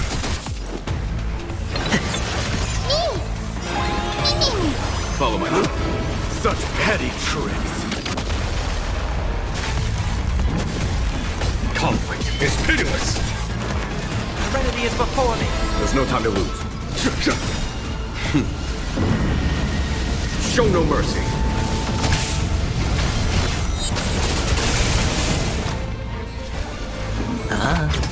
Vanity leads to self-destruction. I am sending a dynasty to its end. No dirty tricks, Lord. Well fought. That was a good opener to the ceremony. Now, we honor the fallen gods with this fight to the death. Heard the call. Going to doubt farewell. This more. Watch over you. Guide you on your path. Follow my charge. Here is thunder. Show no mercy. It's time to end this.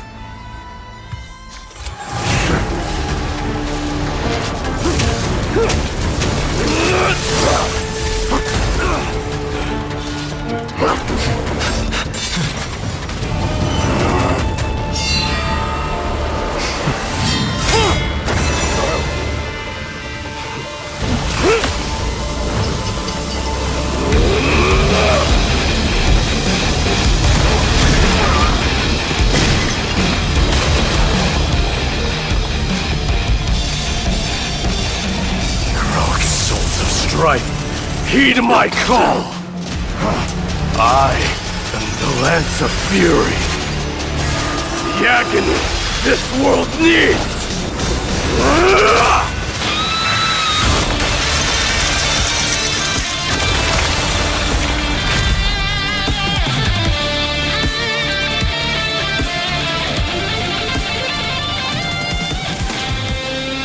Witness this. New god has come to Castrum Kremnos.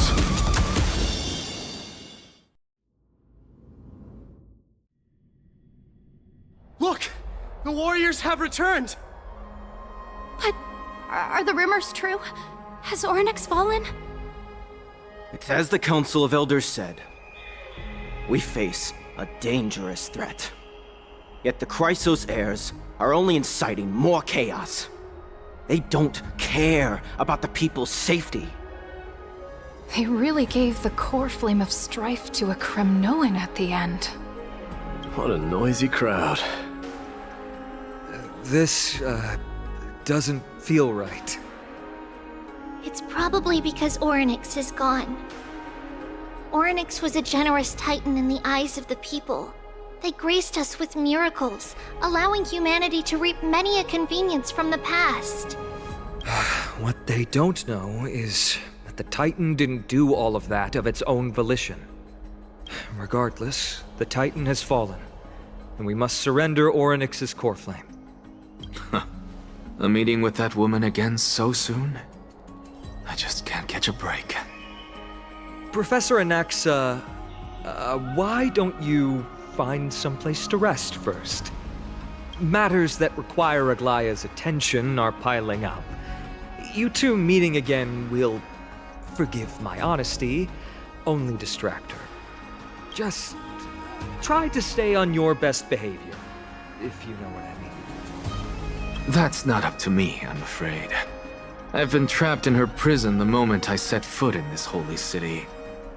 The price of having a Titan living in my head, I suppose. Don't worry, I don't want trouble either.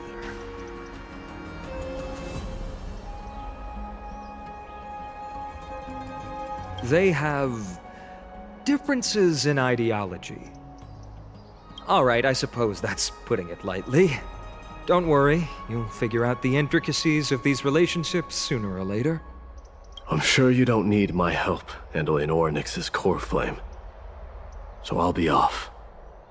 I have some personal matters to attend to.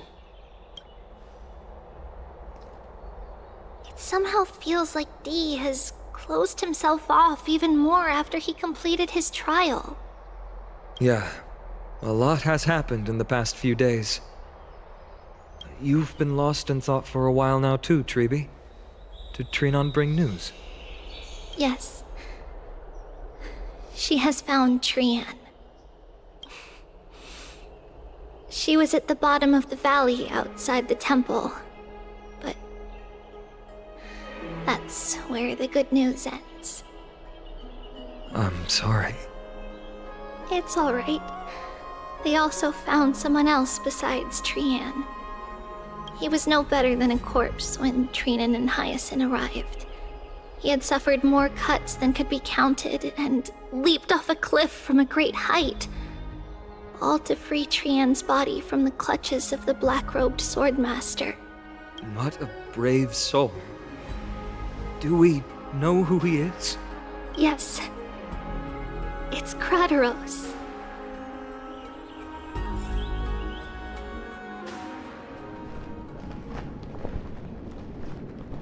Stop!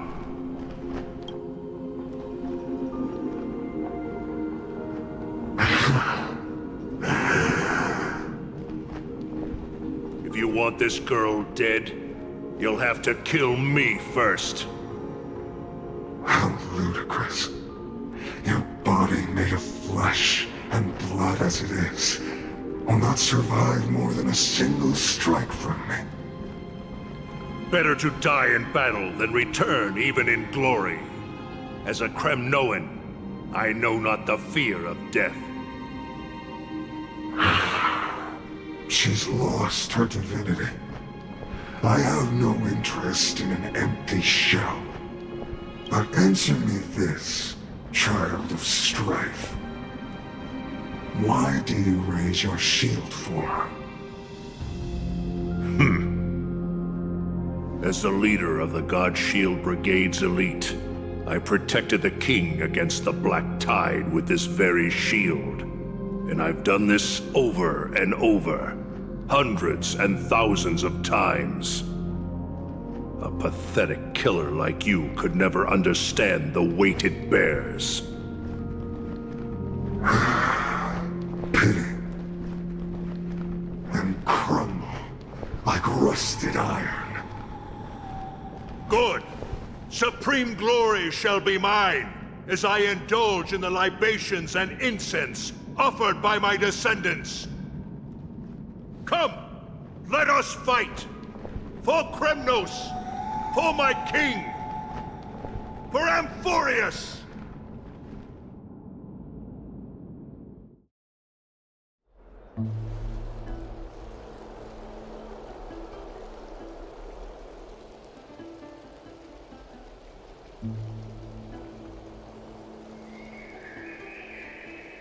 We foresaw this cruel parting 1,000 years ago. Today is but a reminder of that bitter taste. But Lady Aglaya, I don't understand. It wasn't life itself that Lady Trian lost. Why does she look like she really turned into a doll? I don't understand. Don't be sad, Hyacinth. Trian has used up her borrowed time from Yanis, that's all. Her spirit is now riding the west wind, flying ahead to a world free of sorrow. If a world like that truly exists, does that mean everyone from the Grove is there too? It exists, Hyacinth. Do you not remember? The prophecy that guides the Chrysos heirs is the voice of Kefili before it fell silent. It loves all of its creations dearly, and would never bear to lead us astray with lies.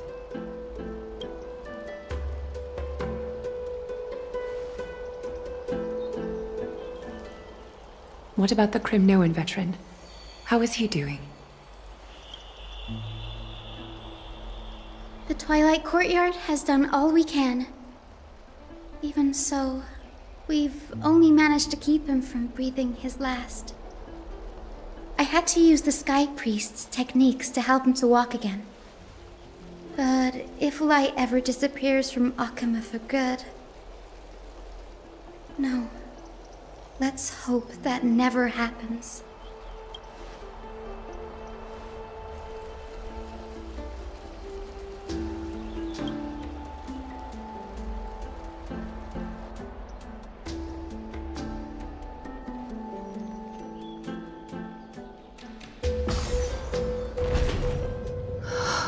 The parting hour is upon us. Yet the golden thread runs slack. The heroes have returned with their spoils.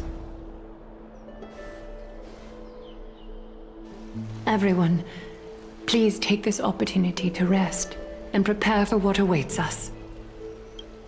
You've returned unscathed and brought tidings of triumph. Truly a moment worthy of celebration.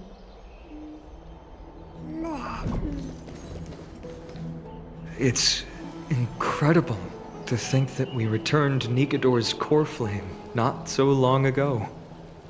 It wouldn't be an exaggeration to say that you and your friend's arrival has melted the glaciers of history. You could say this is the true face of history. It slumbered for 1,000 years, only to awaken for this one moment. Alas, now is not the time for a study of history. I do not see a Naxa around. Was this under your instructions, Finan? Yes, it just seems much more efficient than letting you two go at it endlessly. A rash decision. After all, he still bears a core flame with him. I do concur with your assessment of efficiency, though. Now, let us table the issue concerning him for the moment. The more urgent matter is the core flame of Orynyx. The Chrysos heirs had initially crafted a plan regarding the order to return the core flames, for titans like Orynyx and Circes, who harbor no intentions of harming humanity. Our strategy entailed assuming their divinity only at the very end. But this unforeseen turn of events has thrown everything into disarray.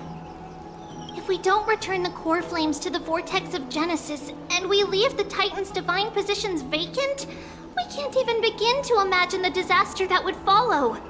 But the most pressing issue at hand is that we haven't found the Chrysos heir capable of bearing Orynyx's divinity. Finan, Castris, Mighty, and Hyacinth. Trepi and I devoted a millennium scouring the world, only to find these few people. Only a chosen few possess the capacity to assume divinity, the elite among the Chrysos heirs.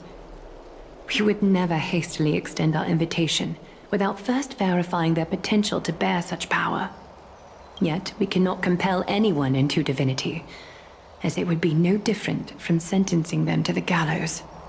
Truly a dilemma. Yeah. How about letting him give it a try?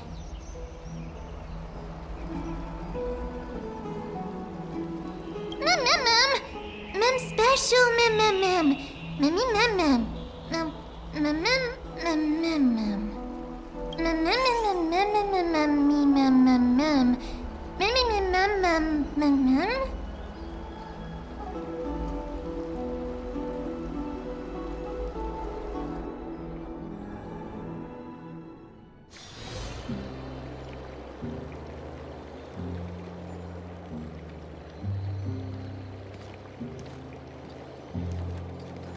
I see the Reaper has forsaken you too, teacher. It simply put my life in the hands of the Twilight Courtyard. That priest girl's medical talents are truly exceptional. She might be far from the ordinary girl we envisioned. But this isn't about me, Mighty Mos. I saw it. You finally decided to embrace your own fate. Power of strife is stirring a tempest within me as we speak. My bones have turned into steel, and my blood is seething in a blaze. Past rulers of Kremnos could only aspire to this might, yet I have merged with it. I've made history, and henceforth divinity and kingship shall coexist as one. Indeed. You've realized the aspirations of every former king of Kremnos. And now, you can at last bring our people home and reforge the glory of Kremnos. Unfortunately, I harbor no such desire. What? What do you mean by that? Over 2 millennia past, devotees of Nikador's might banded together beneath their feet and erected a city of their own. Ever since then, Kremnoans have served as the blades wielded by the god of war, following the Titan's path in its conquest. Yet, gazing upon our history through the lens of my newfound divinity, I now see it with unprecedented clarity. This history is sheer absurdity and inferiority. People surge onto the battlefield like ants, plundering and slaying for their own greed, only to be trampled upon like ants. The city and the beliefs that Kremnoans hold so dearly, alongside the supposed tradition, mere anthills that could be crushed with a single touch in the eyes of the Titan. You! Are you trying to strip Kremnoans of the pride we've amassed over thousands of years with mere words? That pride holds little significance, Kratoros. Now that I've assumed the divinity of strife, my next step will be to renounce the title of king. No. No! Convey my message to every Kremnoan. This is an order. Do not do this, Mighty Mos. I beg you. Our history commenced in the year 2506 of the Light Calendar, concluded in the year 4931. I, Mighty Mos, last king of Castrum Kremnos, son of Gorgo, do hereby proclaim the Kremnoan dynasty comes to an official close today. You have killed us. You have killed us all. No. I am granting you a new beginning. What is this? My mother's signet ring. It served as a symbol of kingship. And I now imbue it with a fresh significance. Take it, and rally those who have lost their identities. Convey the words of Mightimos, now ascended to divinity. You no longer need to chase fleeting honors or face death on the battlefield as if it were your sole destination. However, you must adapt to fit into the city you once observed with indifferent eyes. A cruel fate awaits Amphorius. No matter how illustrious a dynasty may seem, it crumbles to rubble and gravel before formidable foes. Yet, you shall tread the only path out, one that leads to a brand new world at its end. Why task me with being your messenger? Why not explain all this to them yourself? Because only humans can guide the path to be trodden by humans. It's not the lot of humans who crave the power of gods and spiral into madness for it, but humans who stand ready to raise their shields high to protect the lives behind them. I failed to save that child. That is irrelevant. As demigods, they have long been prepared for it. What truly matters is that you showed up there and shielded her. The one who persuaded Aglaya to set me free that night. Was that you, Mightimos? Yes. She's not one to easily make a concession. What did you offer her? I staked my mother's name to guarantee the integrity of your soul to her. And I promised her that I would dedicate all I have to the Flame Chase journey. And what is next, Mightimos? Where will you be headed now? To the place where I belong, to fulfill my promise. The madness that has plagued Nikador and the darkness that has consumed Amphorius. It's now my turn to fight against it. There are some people to meet with before I leave. Let's go.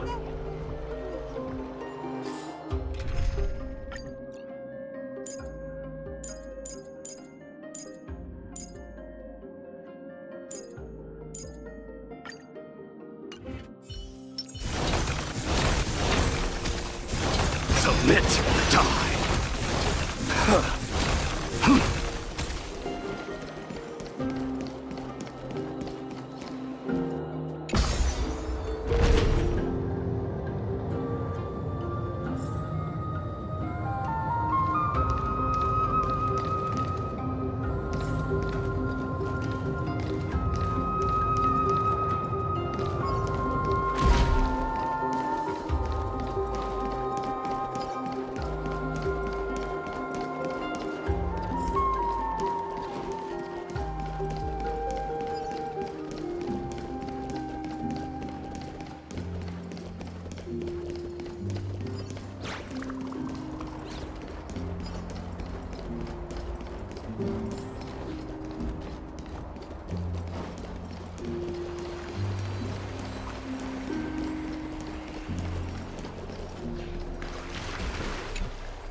You're here, Mightimos. It seems that you are prepared. Yes. You aided Akima through yet another trying ordeal, and my gratitude knows no bounds. Isn't that exactly what you wanted? Not everything unfolds according to my plan. In the current state of the world, I can only proceed one step at a time.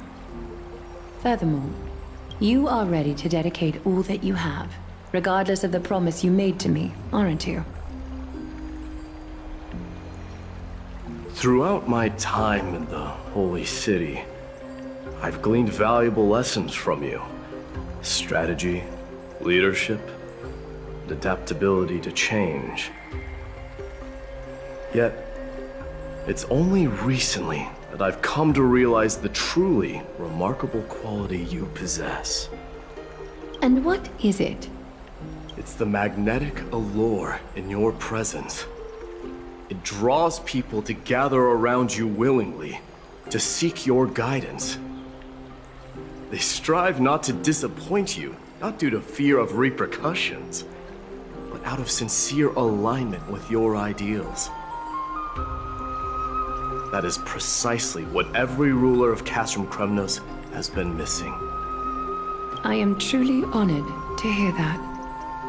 And now, Idamos, you have risen as the most powerful demigod in the world. How do you intend to wield this newfound power? I shall see Nikador's aborted mission through to completion, and become the strongest bulwark for Amphorius to defend against the Black Tide. I will secure enough time for the Flame Chase journey, until you manage to lead everyone to reach the miracle of Genesis. Idamos, a new chapter awaits Amphorius. Yet, the one who guides the people to the destination need not be you and I. Huh. What did you see after assuming Nestia's divinity? Despite the passage of 1,000 years, every word of that prophecy remains as vivid as ever. You shall have your final bath in warm and radiant gold. Just as cryptic as all the other prophecies. What's the reason for the laughter? I was just thinking, if an ordinary person encountered these words, they would probably stay away from the baths for the rest of their life. But I cannot forgo the delightful experience a bath offers. So, I assume you also glimpsed yours, Idamos? One day, you shall die with a wound in your back. Well, that is a rather straightforward scenario. If I were to be terrified by drivel with no basis, I would not have attracted your gaze and joined the Flame Chase journey in the first place. You speak the truth. May you be destined for a powerful fate, and may we reunite in the promised new world. Farewell, mighty.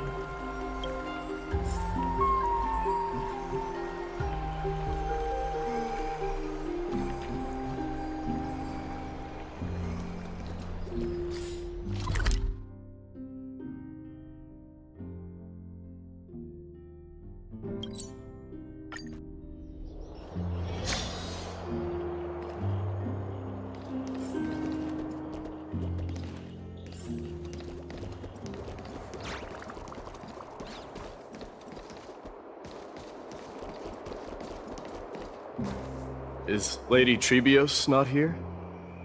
Lord Mighty! Hyacinth. So you are the physician Krateros spoke of.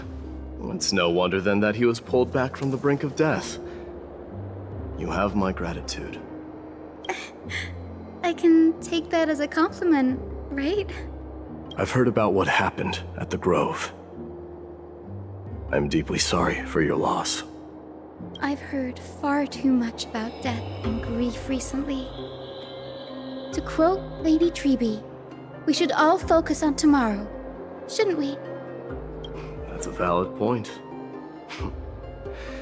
You've always been the most optimistic one among us. Well, I must say, it feels quite incredible to see a new demigod standing right before me. You should prepare yourself as well. Humanity has already taken hold of strife, and one day it will also reach the sky. Do you really believe I can do it? Even my ancestor, that hero of legends, couldn't conquer the core flame of Aquila. Given your good rapport with the demigods, you should know that the path to assuming divinity is never limited to swords and spears. You've always been so perceptive, Lord Mighty. Rest assured, if fate has truly selected me, I'll be ready. Right. You are here looking for Lady Treeby and Lady Trina, no? They're not around at the moment. Is there a message you'd like me to pass on to them? No need. I've already bid farewell to Aglaya. Meeting with the Oracle is simply a matter of courtesy. You've bid farewell? I'm heading back to Castrum Kremnos to fight against the Black Tide. In all likelihood, I will never again return to Akuma. Oh. On second thought, there is something that I'd like you to help me convey to them. I'm all ears, Lord Mighty. I'll make sure to convey every single word. Tell them that there is no longer a need to send scouts behind enemy lines. With a single message, the Lance of Fury will target anyone who dares oppose Akuma.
Lord Mighty.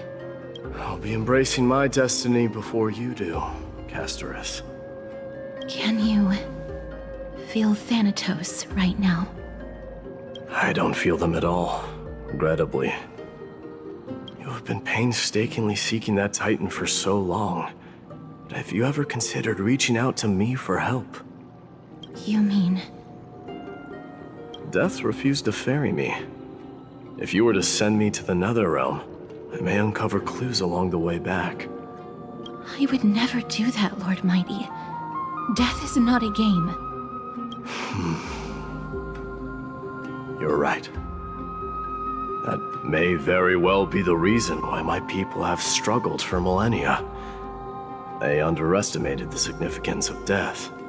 So, are you returning home alone, Lord Mighty? Returning home, you say? Maybe. At this moment, Castrum Kremnos is not just my birthplace, but also my fated destination. Work harder, Castorus. Go and do what you have to do, so that the trials we have endured may have meaning. I will, Lord Mighty. May we reunite on the other side, where the warm west wind blows.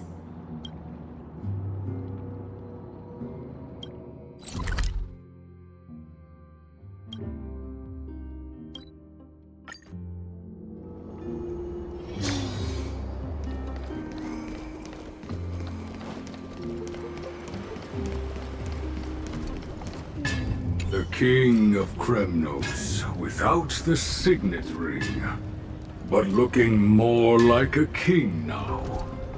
I'm no longer the king, Grand Craftsman. Matters not the title. Surpassed all former kings your achievements have. I will honor your trust and liberate the world from the clutches of fear. Nevertheless, I must request that you continue to watch over Phainon, Cartonis. I have a feeling that his fate will weigh heavier than all of ours combined. Keep Phainon in mind, I will. Return to your home, brave king.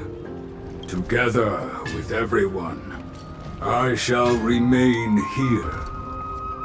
That thunder from Castrum Kremnos, we wait to hear.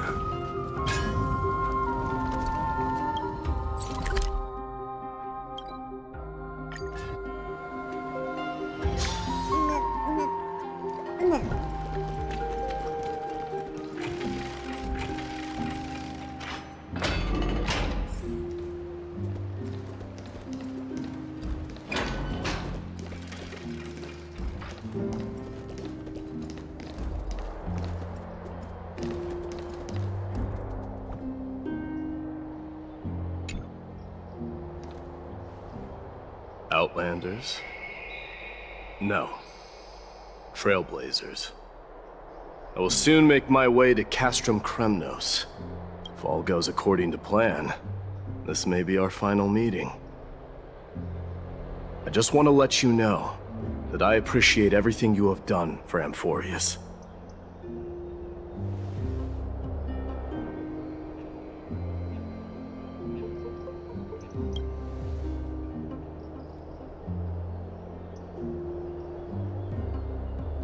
That means a lot to me. May success accompany your trailblazing wherever it leads. How about you let me guess what's on your mind?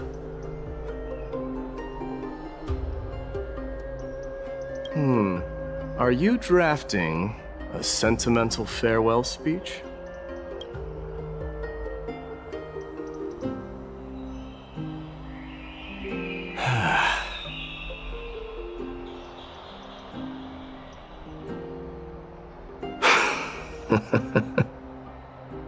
Now that I bear the divine within me, I can get the vague feeling that you have a great significance for the future of Amphorius. With this departure, I fear that I will never again return. Can I entrust you both to watch my back and to continue supporting the Flame Chase journey in my absence?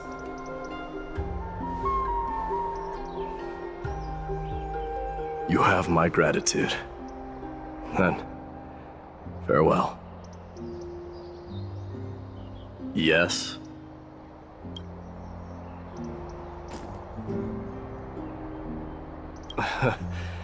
Sure, let's do it.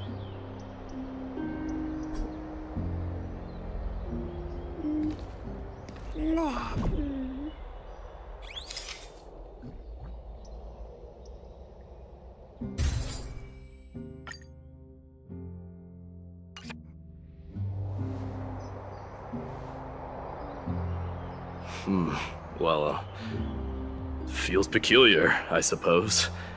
I'm not talking about your photographic skills. It's just that I rarely take photos. But this one, it's pretty good.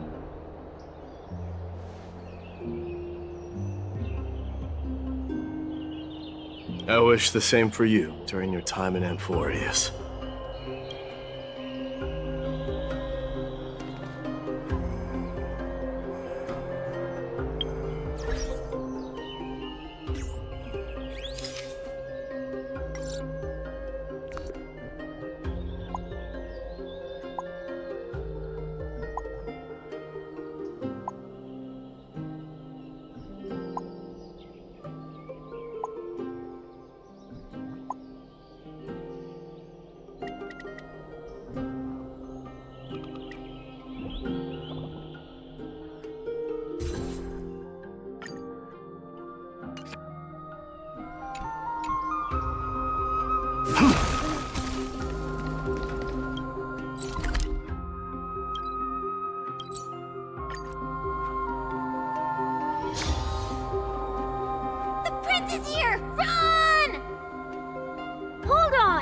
Lord Mightimos isn't the prince anymore. He's now the guardian of Amphorius.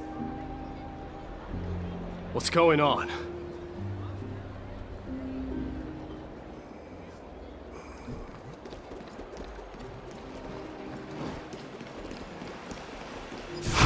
We salute the guardian of Amphorius.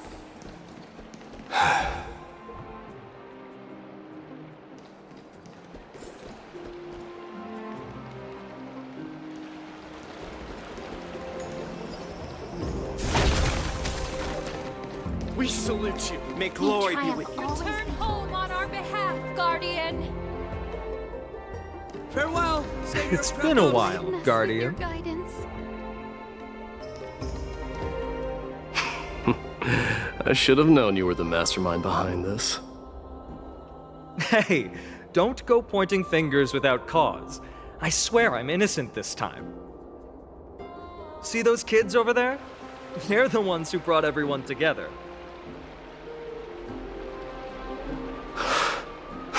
I admit, that took me by surprise. Were you seriously just going to sneak off without a word with me? Well, I was actually on my way to bid farewell to you, but ended up running into this. Oh, that's quite an honor, I suppose. We better not leave them waiting too long, don't you think? The road to Castrum Kremnos from here is long. Perhaps it wouldn't be a bad idea to take a moment and etch their faces in my memory one last time.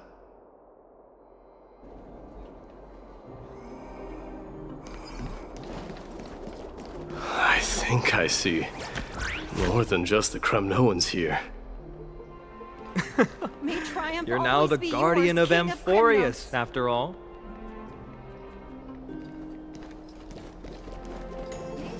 I'm thinking maybe it's about time the god of strife gets a new name. How about the god of solidarity or preservation? Dong Hung mentioned that one to me. I recommend that you steer clear from any situation that calls for naming things. I suppose strife still fits you better.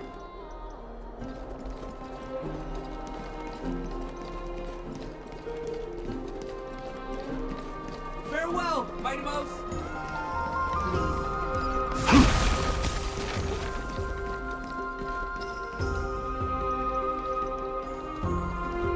All right. It's about time for us to part ways. Any final goodbyes you want to share? This might be your last chance.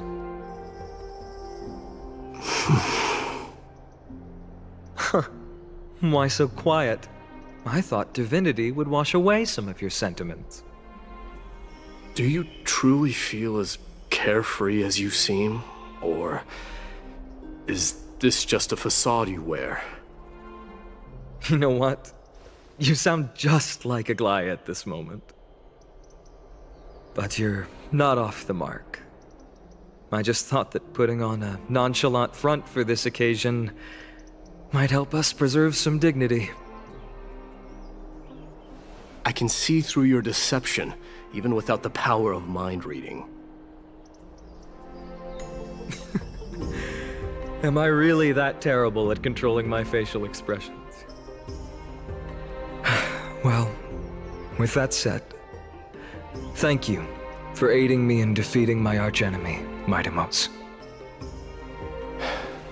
No need to thank me. This triumph brings no delight, nor does it signify closure. You understand that more than me. Indeed. In the end, I still haven't unraveled the mystery behind that black-robed swordmaster, and I can't even ascertain their demise. Maybe I've never managed to cut off my destiny. But that matters not. Pain may be cured, but scars remain. This should not be effaced. even with the divine might of Ornyx, you cannot stop the past from leaving its marks in our blind spots. Can you genuinely let go of everything as soon as that Swordmaster is dead? That's impossible. Revenge is merely an obligation that must be carried out, and no one can find mental fulfillment through it. You're right. Look forward. Chew up and swallow your past. And make sure emptiness and bitterness are not the only flavors you know. Remember that there is a whole world behind you waiting to be saved.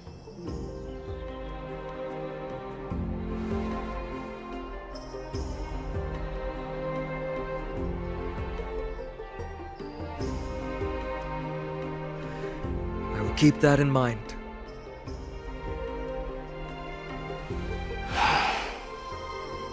I have a final favor to ask. Please look after the Kremnoan warriors in my absence. They will undoubtedly face challenges while assimilating into Akama. It is my sole regret that I cannot stand by them during this time. Do not worry. Leave it to me. And, while I'm at it, I'm going to find out if the Kremnoan language is really missing that many words. The Kremnoan philosophy can never be encapsulated in a mere dictionary. But if there's a chance in the next life, you should come visit my library.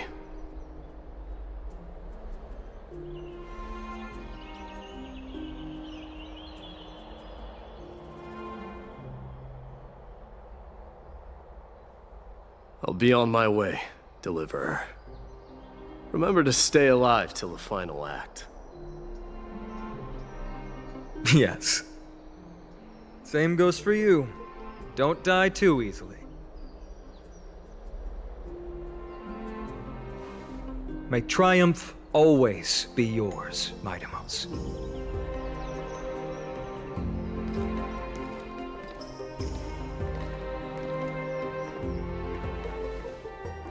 Oh, right.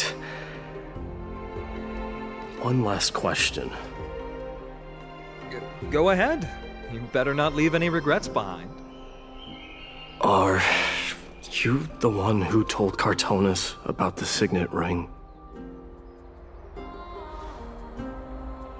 Well...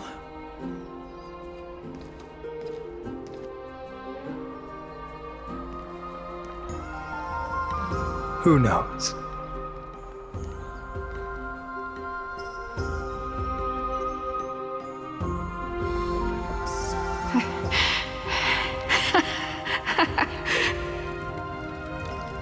Get up, my son. You showed great courage in today's training. Let's wrap it up for now. Yes, Mother. Mother, there's something I want to ask you. What is it, Midamos? Why must we learn to fight? It is for glory and honor, my son. For Kremnoans, mastery of swords and spears is ingrained from birth. And the battlefield is our destined end. Is that really the way it is, Mother? What makes you say so? Because you don't sound entirely sure.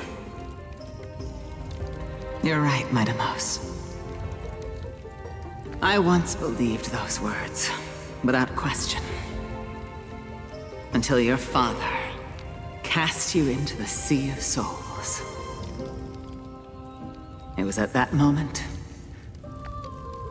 I realized how everything I believed in was utterly hollow.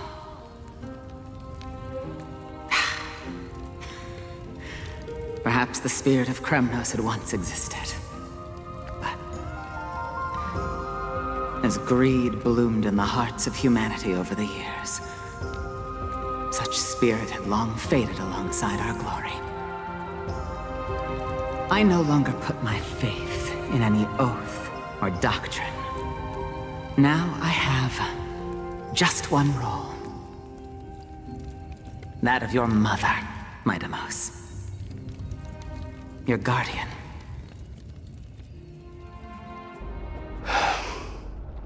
That dream always ends there.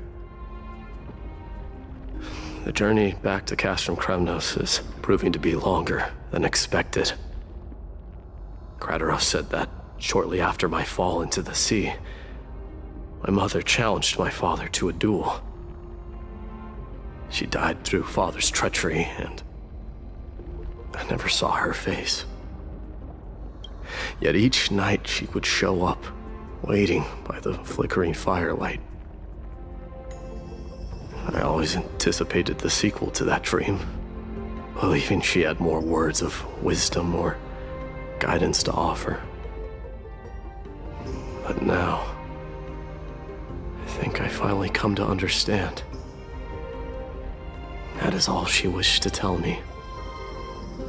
And now, I too am left with but one role.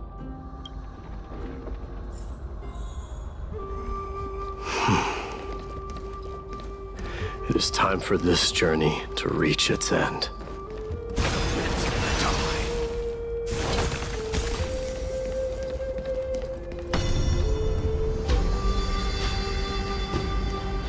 Look! Midamos is back!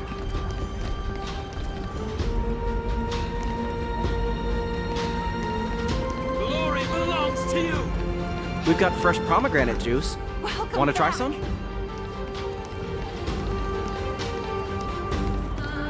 We meet again, Your Highness.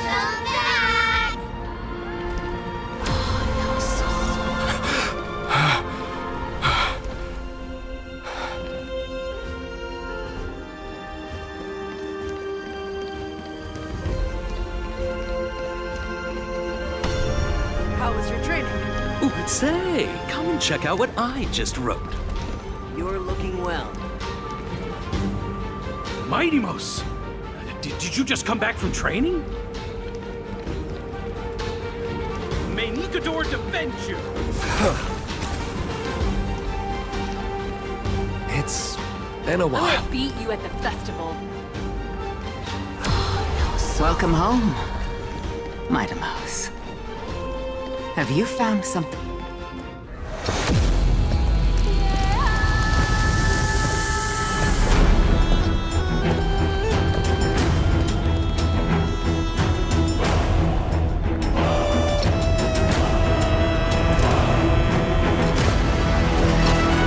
The son of Borgo will be crowned in blood! The son of Borgo will be crowned in blood!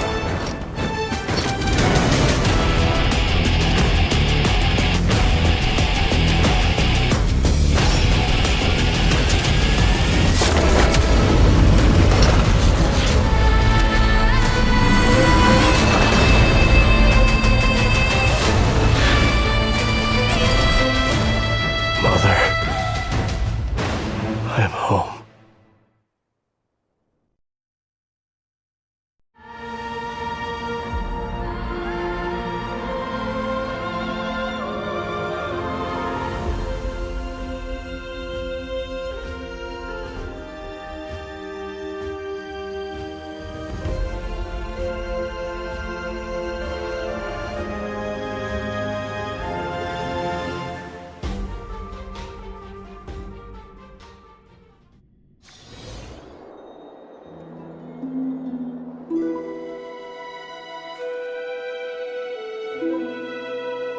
We smell sunlight and the wind of Akama. This was your favorite spot, wasn't it, Trian?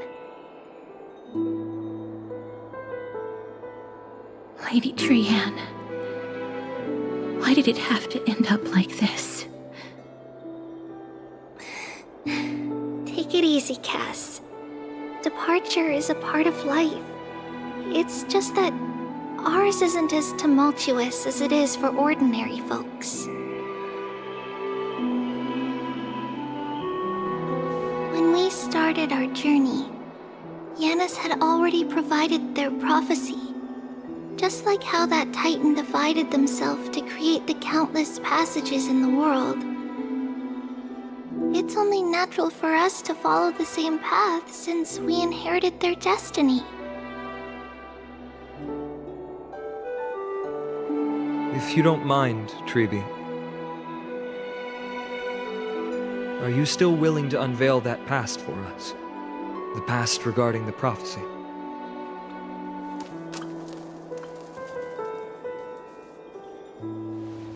What do you seek to learn, Snowy?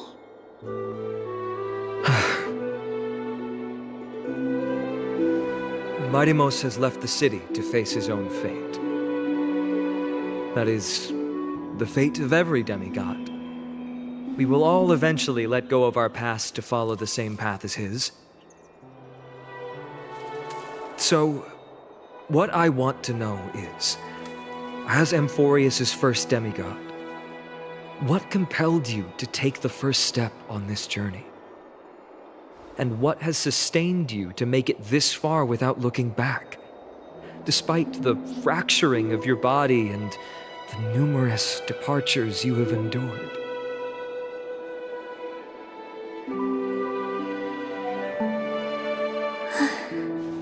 All right. Teacher, are you sure about this? Dee is already doing what he has to do. What reason do we have to keep it from them? Let's go, everyone. Let's go to the abyss of fate and see how it used to be.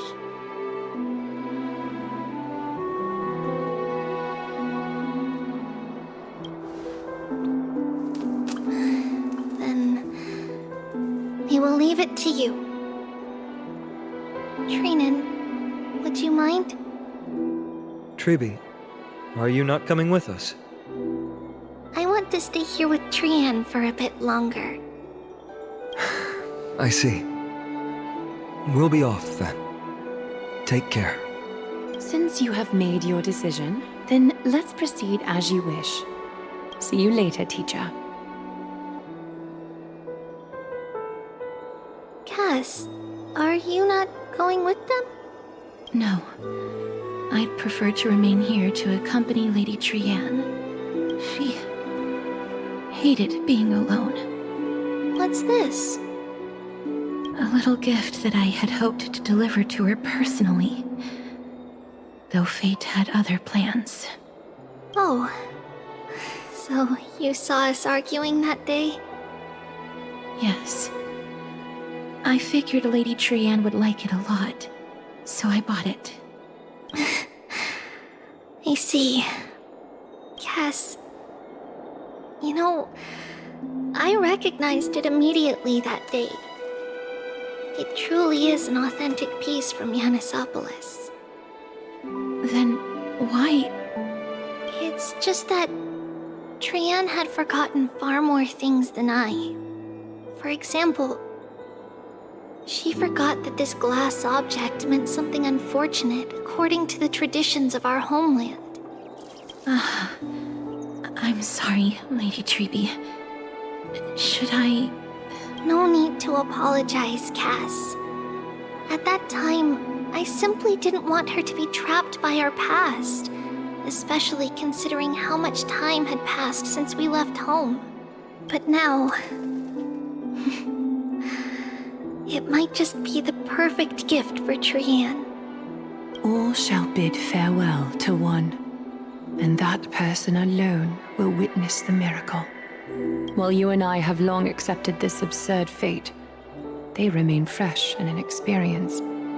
Teacher, don't let the weight of that cruel prophecy crush their spines. But it would be even more cruel if we allow them to ignorantly fall before the gates of the new world. They will eventually need to know the truth. We just need the right opportunity. This, to me, feels like the right opportunity. So, this is how the Temple of the Three Fates looked back in the day. At this point, Yanisopolis still resides under Aquila's protection. yet it is already fated for decline, and only contains a beautiful facade. Is it because Amphorius has entered Era Bellica? Yes, strife remains distant from this part of Amphorius right now. But in 5 years' time, at the same entry hour, this temple will become the source of another war. Then, where are you at this time? Right over there. Why does she look somewhat different? It's because we don't quite recall how we used to look. Oh, my apologies. Please don't. We should be the ones apologizing. Come, everyone. It's time to witness our last conversation with Orynyx.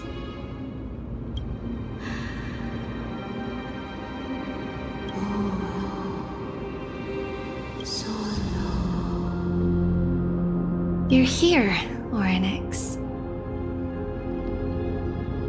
This is our memory, so your senses are also aligned with the Trebios of that moment.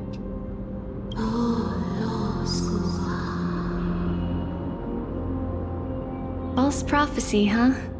So you still think that way?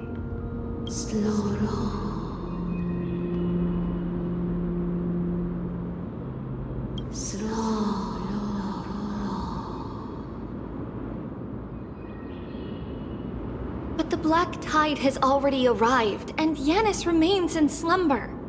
If even the God of Passages, known for guiding mortals, cannot resist this catastrophe, then what can we do against the incoming destruction?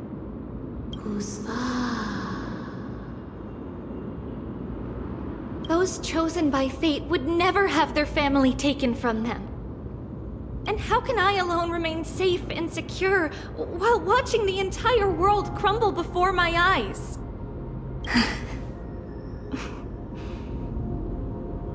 This might be our last conversation, Orynyx. I will do everything I can to protect you from the Black Tide. The family she just mentioned. It's our mother. She fell from the spot into the valley a long time ago. It was during a grand ceremony held to seek Yanis's guidance, but things took an unexpected turn. It was Kefali who responded instead. Did something go wrong with the ceremony?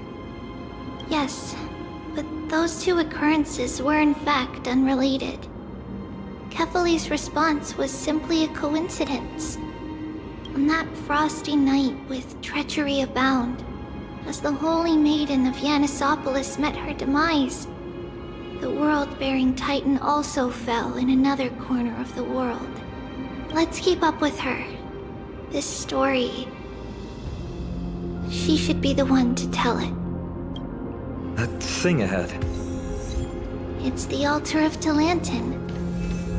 But that's not our destination. We're heading to the left.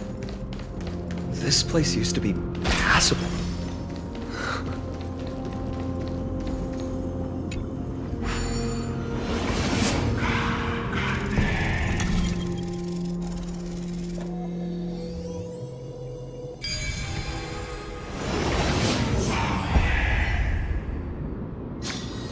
That's not what my neurochip is for.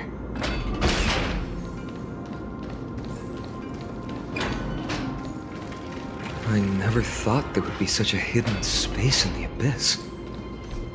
This is the Archive of Prophecies, an important ceremonial site back then.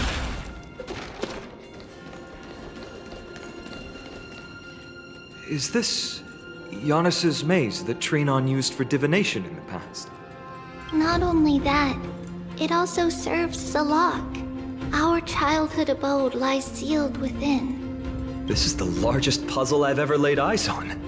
And it even acts as a door lock. Should have expected something like this in the homeland of puzzles, I suppose. So, how are we going to solve it? Just follow the designated path and let the stone ball fall into the pool twice. Seems pretty straightforward. Even Mighty might be able to complete it in a single try.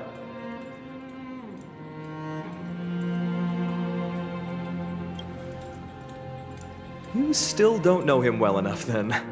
He might not even need a first try. He just punched the door open. Mighty. If he were still here, we'd probably take a lot fewer detours to solve our issues. Enough with the talking. Let's just get started.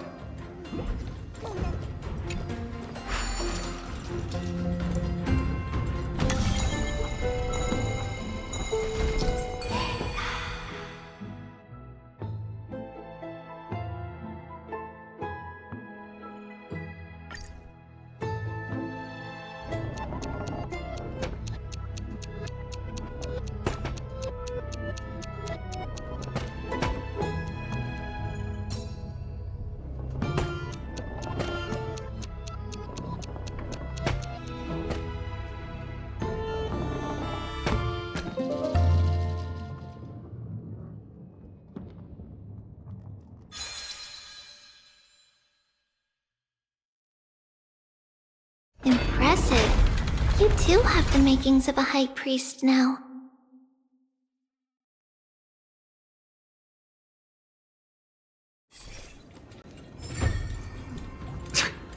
Getting that stone ball to the endpoint looks pretty tough. My hands are shaking just from looking at it.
The secret door is open. Go inside, and you'll see the place where we grew up. If I become a priest, will Erinix see me?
This reward's not even a fraction of the bounty on my head.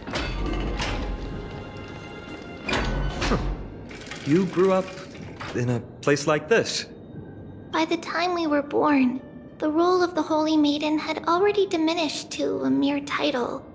Those in tune with the Titan's guidance are bound to become messengers for others. To maintain appearances, those in authority added some embellishments. And with Mother around, our childhood wasn't entirely without joy. Even so, I still find it hard to imagine. 20 years can go by in no time. Trinon, for most people, 20 years is a long period of time. Right. Becoming a demigod sure changes how one lives through time. It's hard to believe it's been so long. Your power is exceptional, little Gray. This place looks exactly as before. Let's explore the room a bit.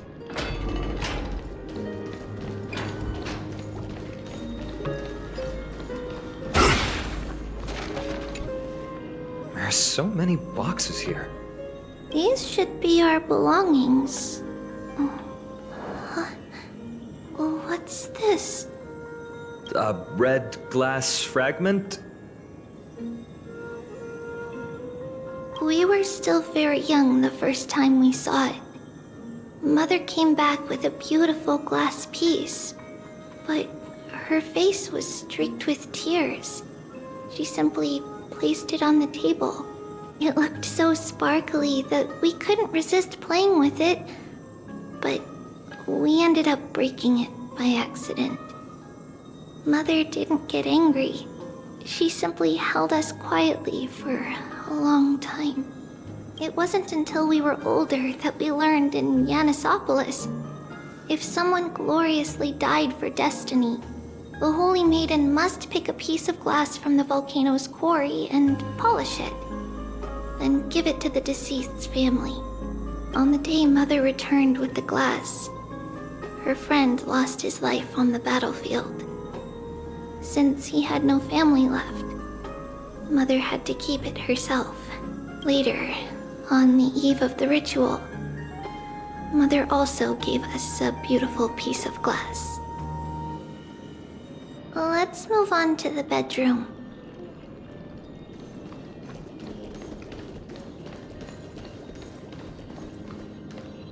It's Trebios. Just as expected. It's time to get going after all. Mama, are you going to that ritual tomorrow? That's right, my sweet girl. What's the matter? I wish I could go too. I have something to ask Yanis. Oh. What do you want to ask?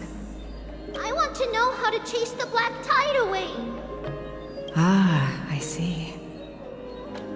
Unfortunately, it's a secret ritual, and only I can preside over it. If you want me to consult the Titan on your behalf, you'll have to promise me something. What is it? Be a good girl and go to sleep now. And whatever you dream of, don't be afraid. Just sleep through the night until morning comes.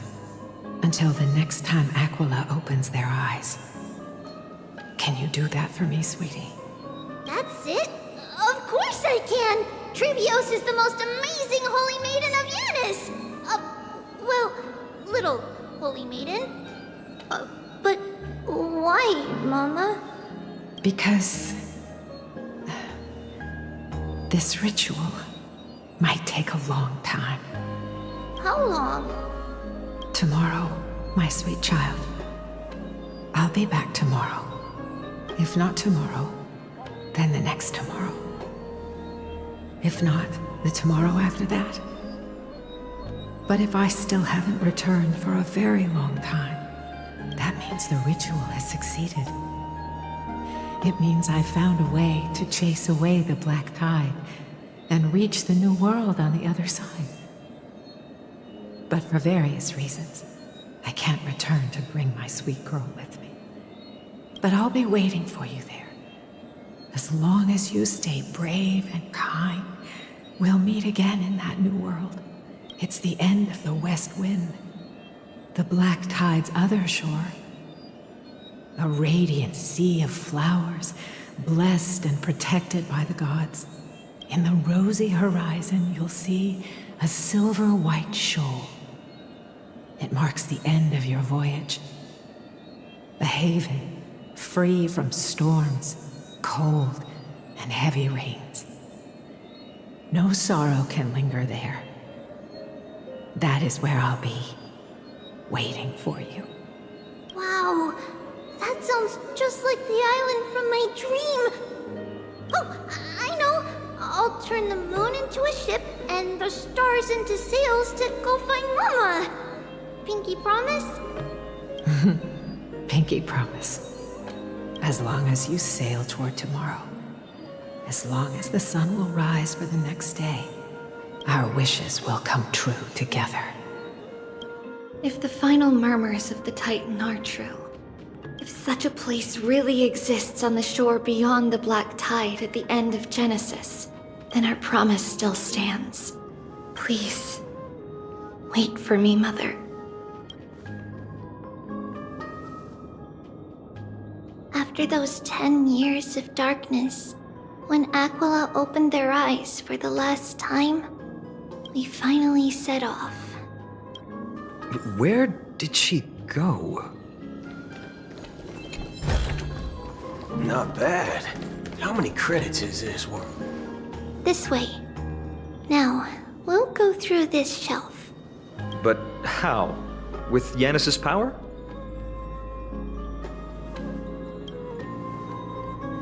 Indeed, we hadn't acquired their power back then. So, this obstacle, it was simply a mirage? Yes, the answer is right on the shelf. Go ahead and give it a try.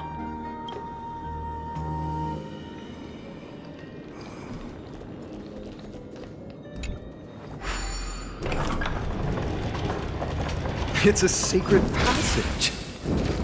It was a secret passage prepared by the Holy Maiden's supporters for Mother and me as a precaution.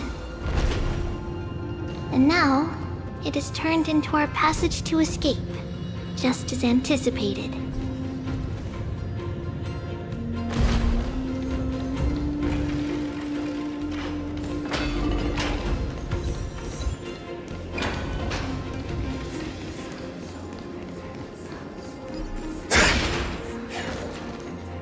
The path to the temple was in quite a state. Did someone do it on purpose? No surprise at all. Some people caught on to what we were planning and tried to intercept us, while others were willing to clear the way for the Holy Maiden. I can't move it. I can't clean over it either.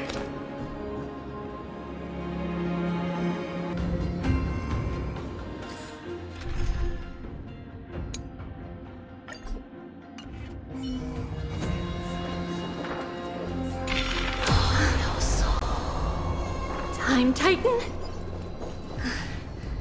Someone will help me.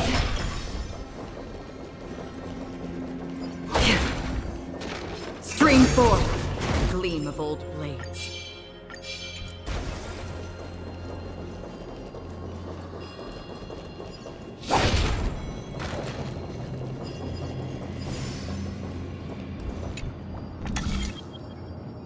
Just like this.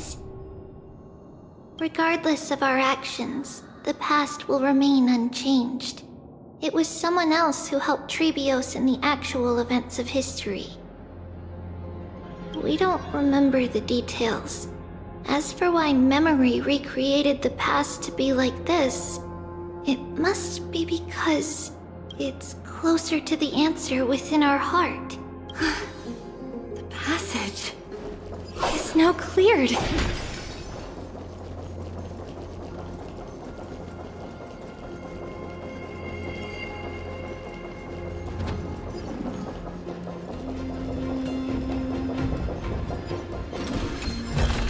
Stream forward, gleam of old blades.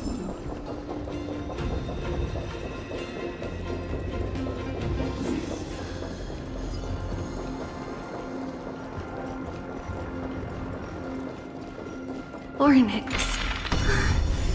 Thank you, nameless god.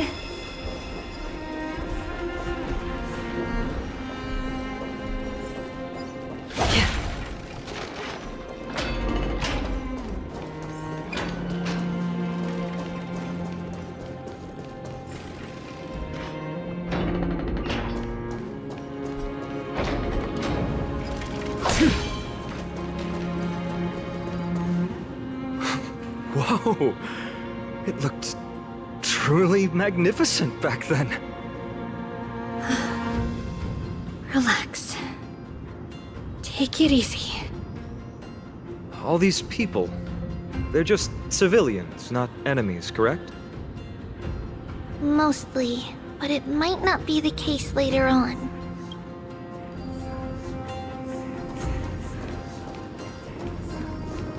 A day of peaceful...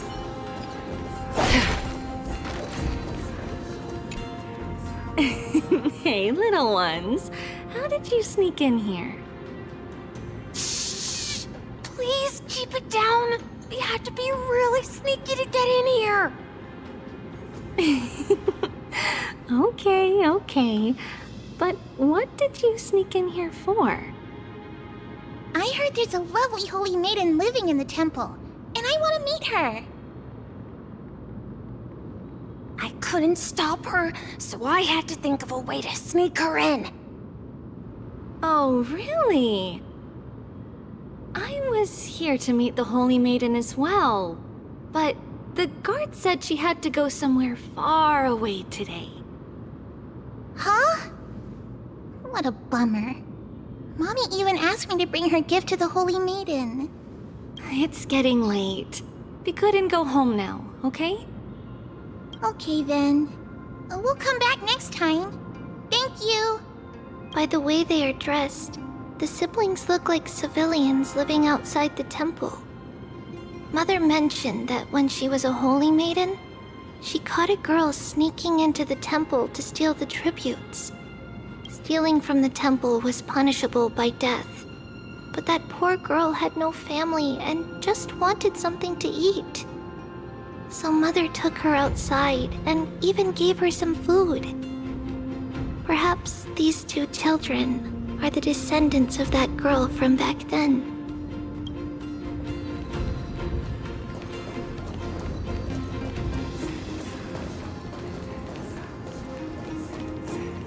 Ah, Lady Maiden.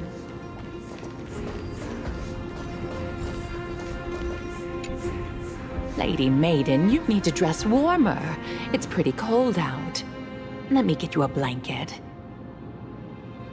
No need to trouble yourself. I'm just going for a quick walk. All right, but please take care of yourself. Your mother made us promise to look after you before she left. It's been a while since I last saw you. I just realized you've grown into such a beauty, just like your mother. Oh, here, have some of my sweet pastries. She used to enjoy them, so maybe you'll like them too. What's wrong, Lady Maiden? I'm fine. It tastes really good. This lady is Mother's old friend. When we were little, we sometimes got to eat the sweet pastries she brought back. We've always remembered the familiar taste, and only now do we learn where it came from.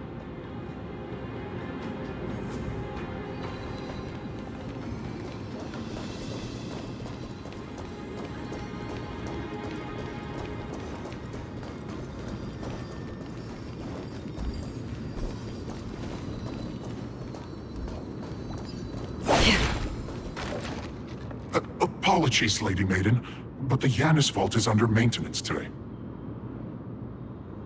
Perfect. That way, no one will disturb me while I'm talking to Mother. All right then. May Yanis guide your path. The Yanis vault? It's where Yanis's heart lies and the core flame is kept. Just enter on the left. It's also the place where Trebios was born.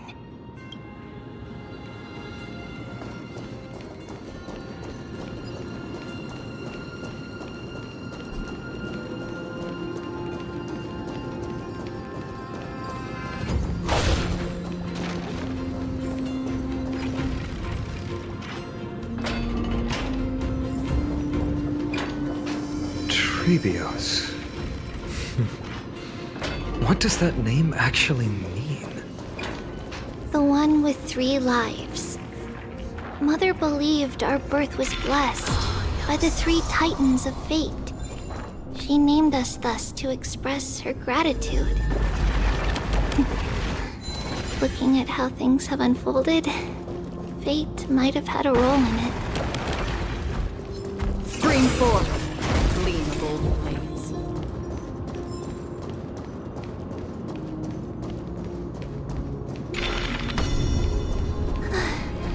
Finally, the Yanis vault is right ahead.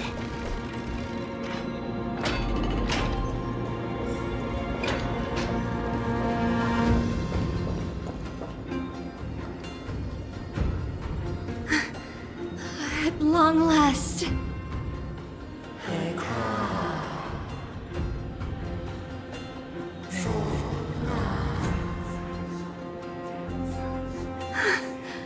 I knew there was some sanity left in you, Yanis. Just as I thought, you too have been confined.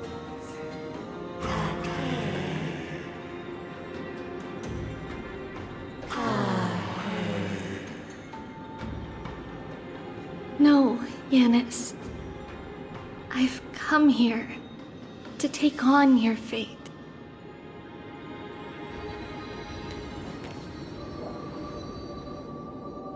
By the blood of the Lamb and the strength of my blade-wielding right hand, I am Trebios, the listener, the announcer, and the witness of the prophecy. I, the Holy Maiden of Yanisopolis, the Walker of the Infinite Paths, have come forth to assume your duty.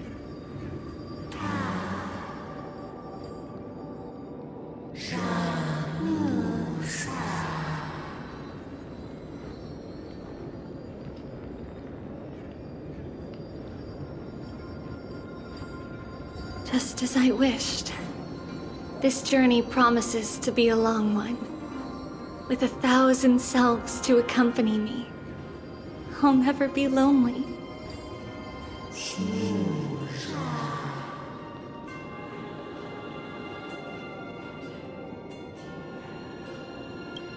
No matter. My hands are not made for bearing arms, but my feet are destined to embark on a journey for the benefit of all.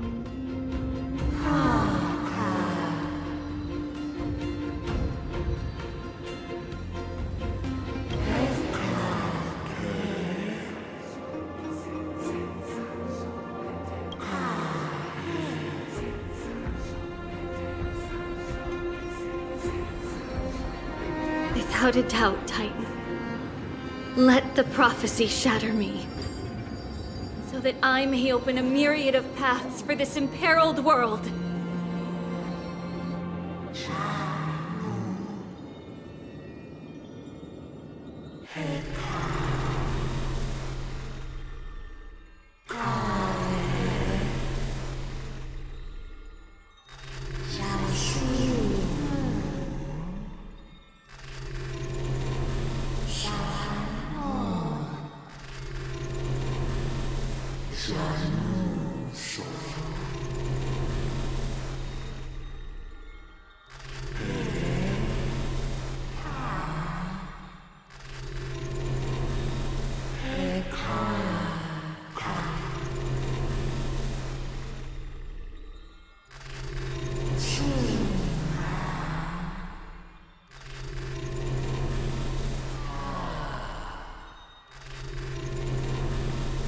I understand, Yanis. Thank you.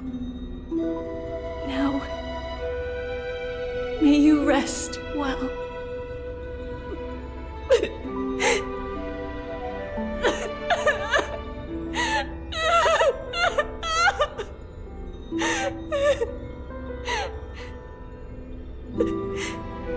Mother,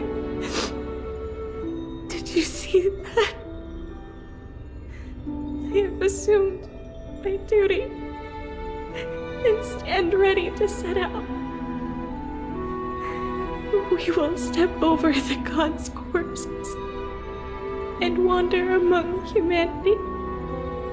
And thus, we shall sweep apart Amphorius's pitch-dark fog. May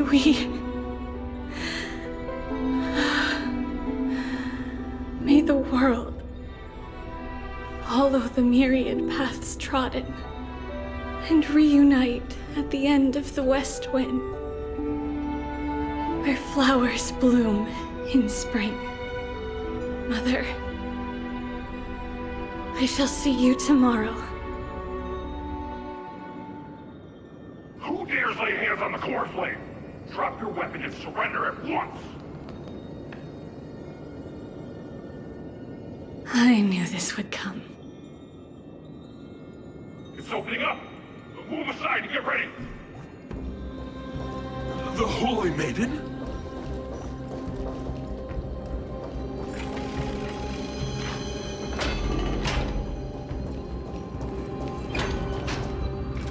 What's happening here? Lady Maiden, where's the thief who stole the core flame? Look at what she's holding, you buffoon! She is the thief! Take your positions and ready your arms! We're taking back the core flame! Bring it on! What? Come forth, loyal guards. At least do it properly. Pierce me in the chest. What are you scheming? This is your last chance. If anyone wants to earn a promotion and rise through the ranks, I'm right here. You all know who I am. Go ahead.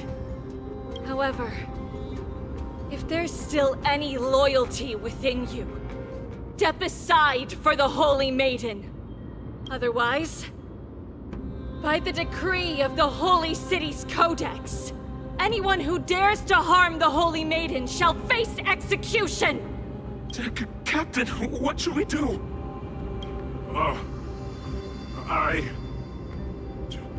Do it.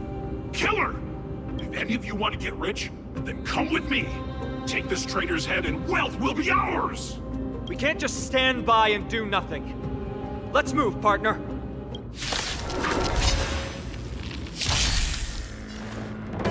More seasons. I'm honored, but since you're already here, why not have a meal before you leave? Seek and you shall receive. Serenity is before me. Another journey begins on the still waters of oblivion. I weep for the departed. It too shall fall. How's that possible? Could the Titan actually be on her side? That woman is the traitor!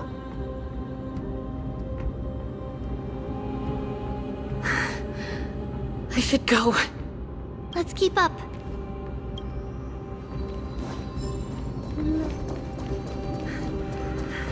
The path is opening up for me.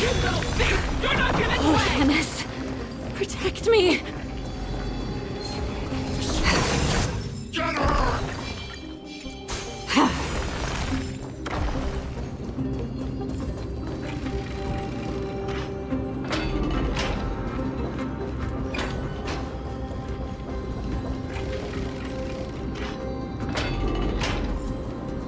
Stream 4. The main path is slightly well guarded. What do I do?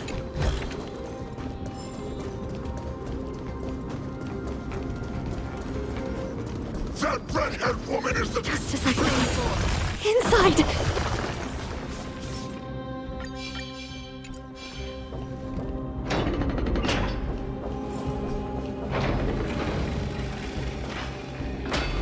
There are guards here too. Don't alert them.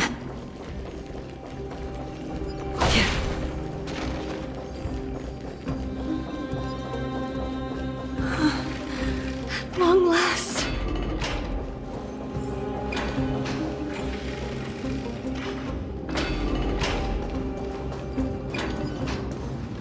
A creature of the Holy City Guards, but I'm already so close!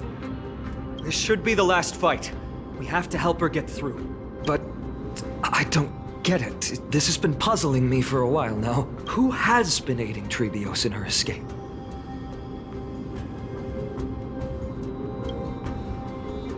While history might be blurred by memories, seeing how the whole city is hunting her down, she clearly had no allies.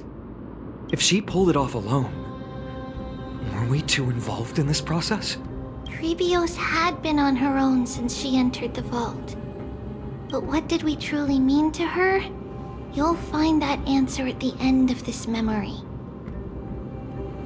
In that case, let's focus on the mission at hand now. Let's do this, everyone!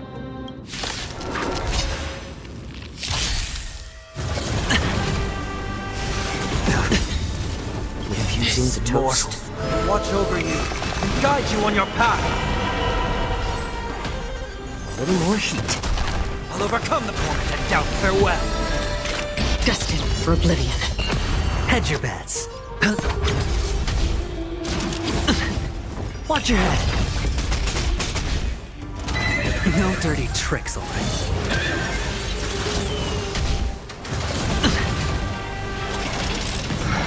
How about letting the enemy strike first?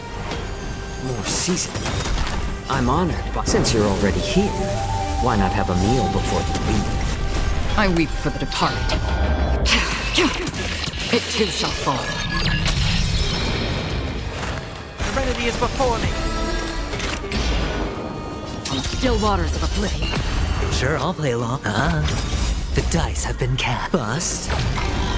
Or maybe I'll take it all. All in. Again? No dirty tricks, all right. Watch your head.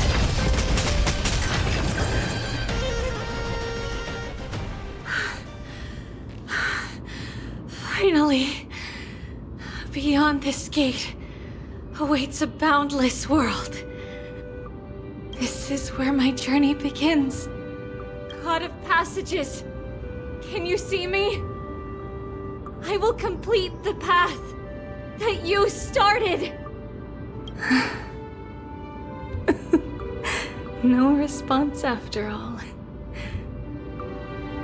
Yanis, may you have a good dream. I can't stay here much longer. It's time to leave. Well, looks like this is the end of the memory. Not yet. The question that has been puzzling you. She's about to reveal the answer. But nothing happened. What was making her or you hesitate at this moment? If she had known this flame-chased journey would proceed as the Titan foretold, bringing about great suffering and fatalities, including her own, would she still have chosen to walk through the gate and start her journey? I think the answer is already within you. And you've made your own decision. What? You can hear us? Not really. She can neither see nor hear us. Yet she knew that one day, someone would return to unveil this dust-covered memory. We can never know for sure who helped us back then. But that kindness was forever engraved in our hearts, motivating us to move forward. Time has modified this memory into a special letter, so that we do not forget our original intent. It's a letter written by Trebios of the past and sent to her future self. In this memory, it is Trebios of the future who overcomes all difficulties for her and sends her on a long journey toward the tomorrow where we are. Yes, you'll remember it all.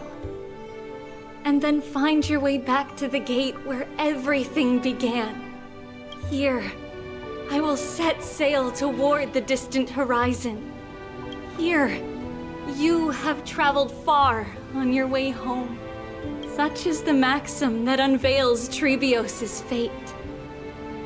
You shall shatter into 1,000 fragments, and wither on the soil of foreign lands. So, if you ever feel lost, return to this place. I'll keep this memory here for you.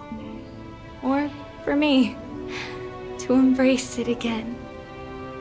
Worry not. The loss is something we've grown used to. Our resolve and our pledge are what Trebios will never forget. Each one of us has never failed to remember. Losses are a constant on the flame chase journey, among which even life itself holds little value. The hot blood of the sacrificial lamb will not be spilled in vain, like my mother and I. The libations poured are guaranteed to bear fruit, just as my blade-wielding right hand is not a hollow formality. Surmount the myriad passages of Yanis, and we will once again ride the west wind and let the wings carry us far away. So, this is your answer. That's right. In the name of the three fates, I stand by my answer with no regrets. Now, with or without the gods' blessing, I run towards the world's agony. If I can truly pierce through the utter darkness, we will meet again at the end of the west wind, where flowers bloom in spring.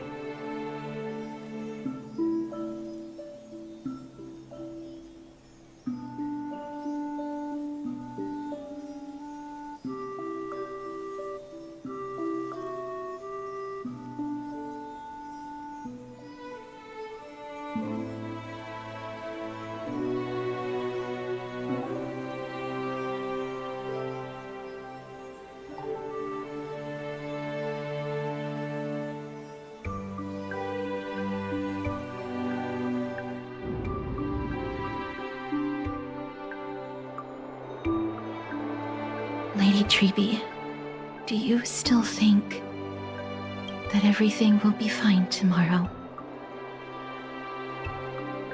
Yeah, that's what Trianne would say as well.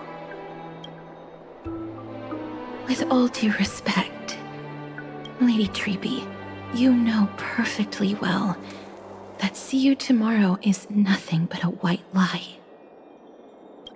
I hope your toughness is not a mask hiding a lonely heart. Cass, that's not a lie. See you tomorrow is the greatest prophecy in the world. Prophecy? Listen, in every corner of this land, every heartbeat carries a prayer for that prophecy to come true.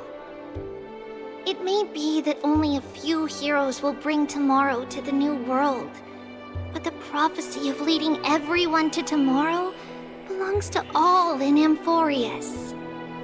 But not everyone has the chance to see tomorrow. How can such words be called a prophecy? Because people believe it will come true, and they are trying hard to hold on to that belief.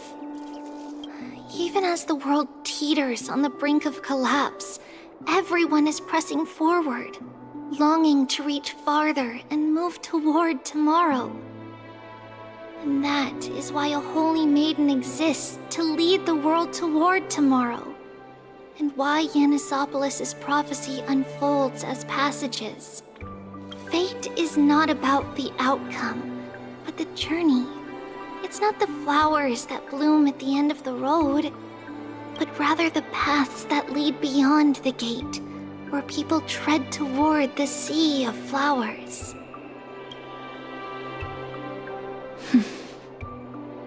So, Cass, if anything is troubling you, just set it aside for tomorrow. There's no difference between demigods and mortals. The troubles we encounter can only be resolved by our future selves. Reflect through the long night. Wait for the dawn as you think, and set off at daybreak. The hesitant part of us will be left behind in the dark, while the determined side of us will know no fear. Because that's how Trivios has journeyed so far to spread the prophecy. Beckoning the morning sun, and the tomorrow it promises to bring. We will now continue the journey and face our destiny.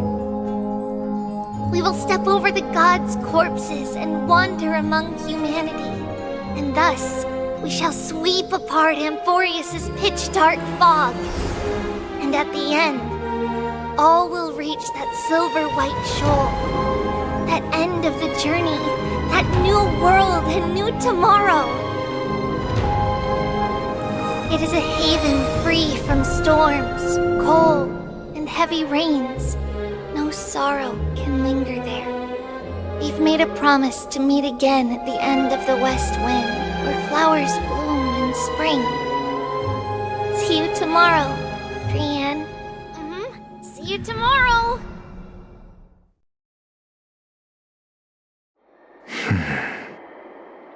Child of humanity, surely you are not waiting for the arrival of night.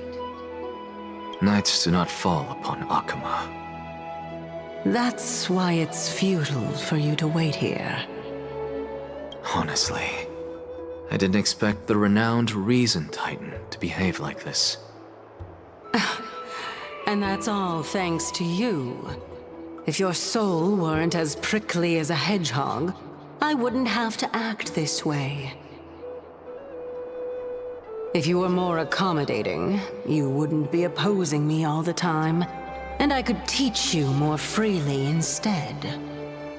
It was you who insisted on implanting the core flame in me. Forget it. Cut the sarcasm and just say what you need to say.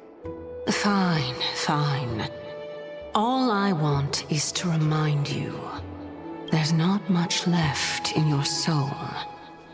If you don't do something soon, I will have to take over this body. If I'm not worried, why should you be? I know what you're planning. You just want my help answering the question. What exactly are we? Correct? It's good that you remember.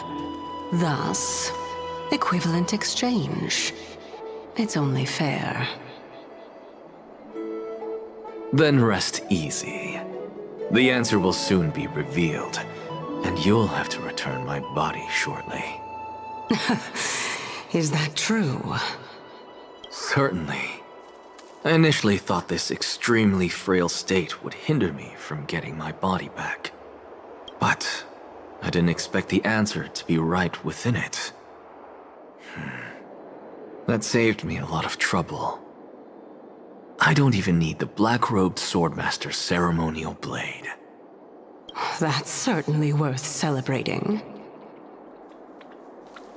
Regrettably, I can't carry out the upcoming experiment alone.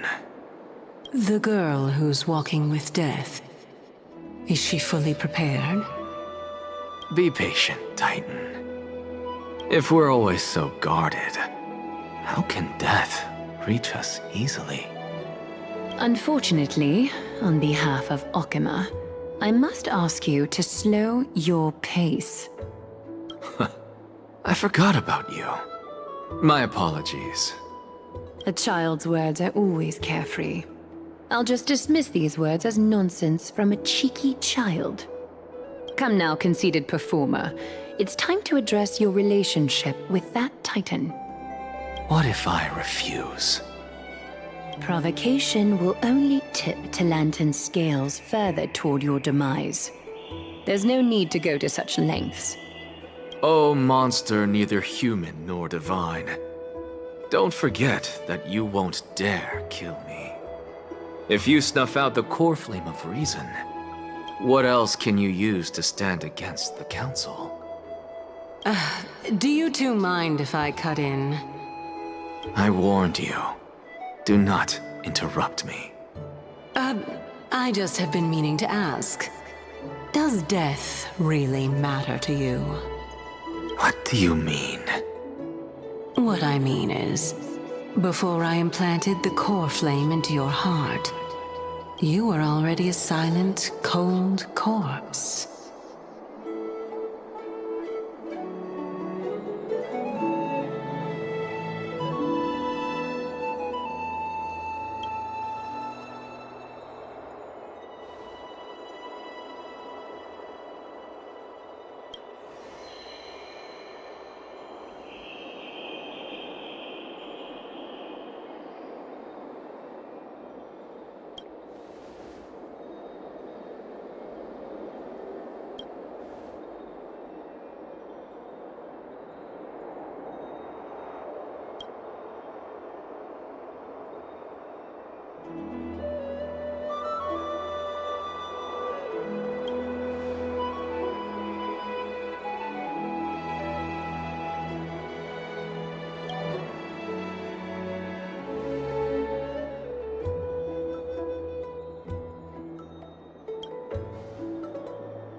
And so, this long day passed for Akama.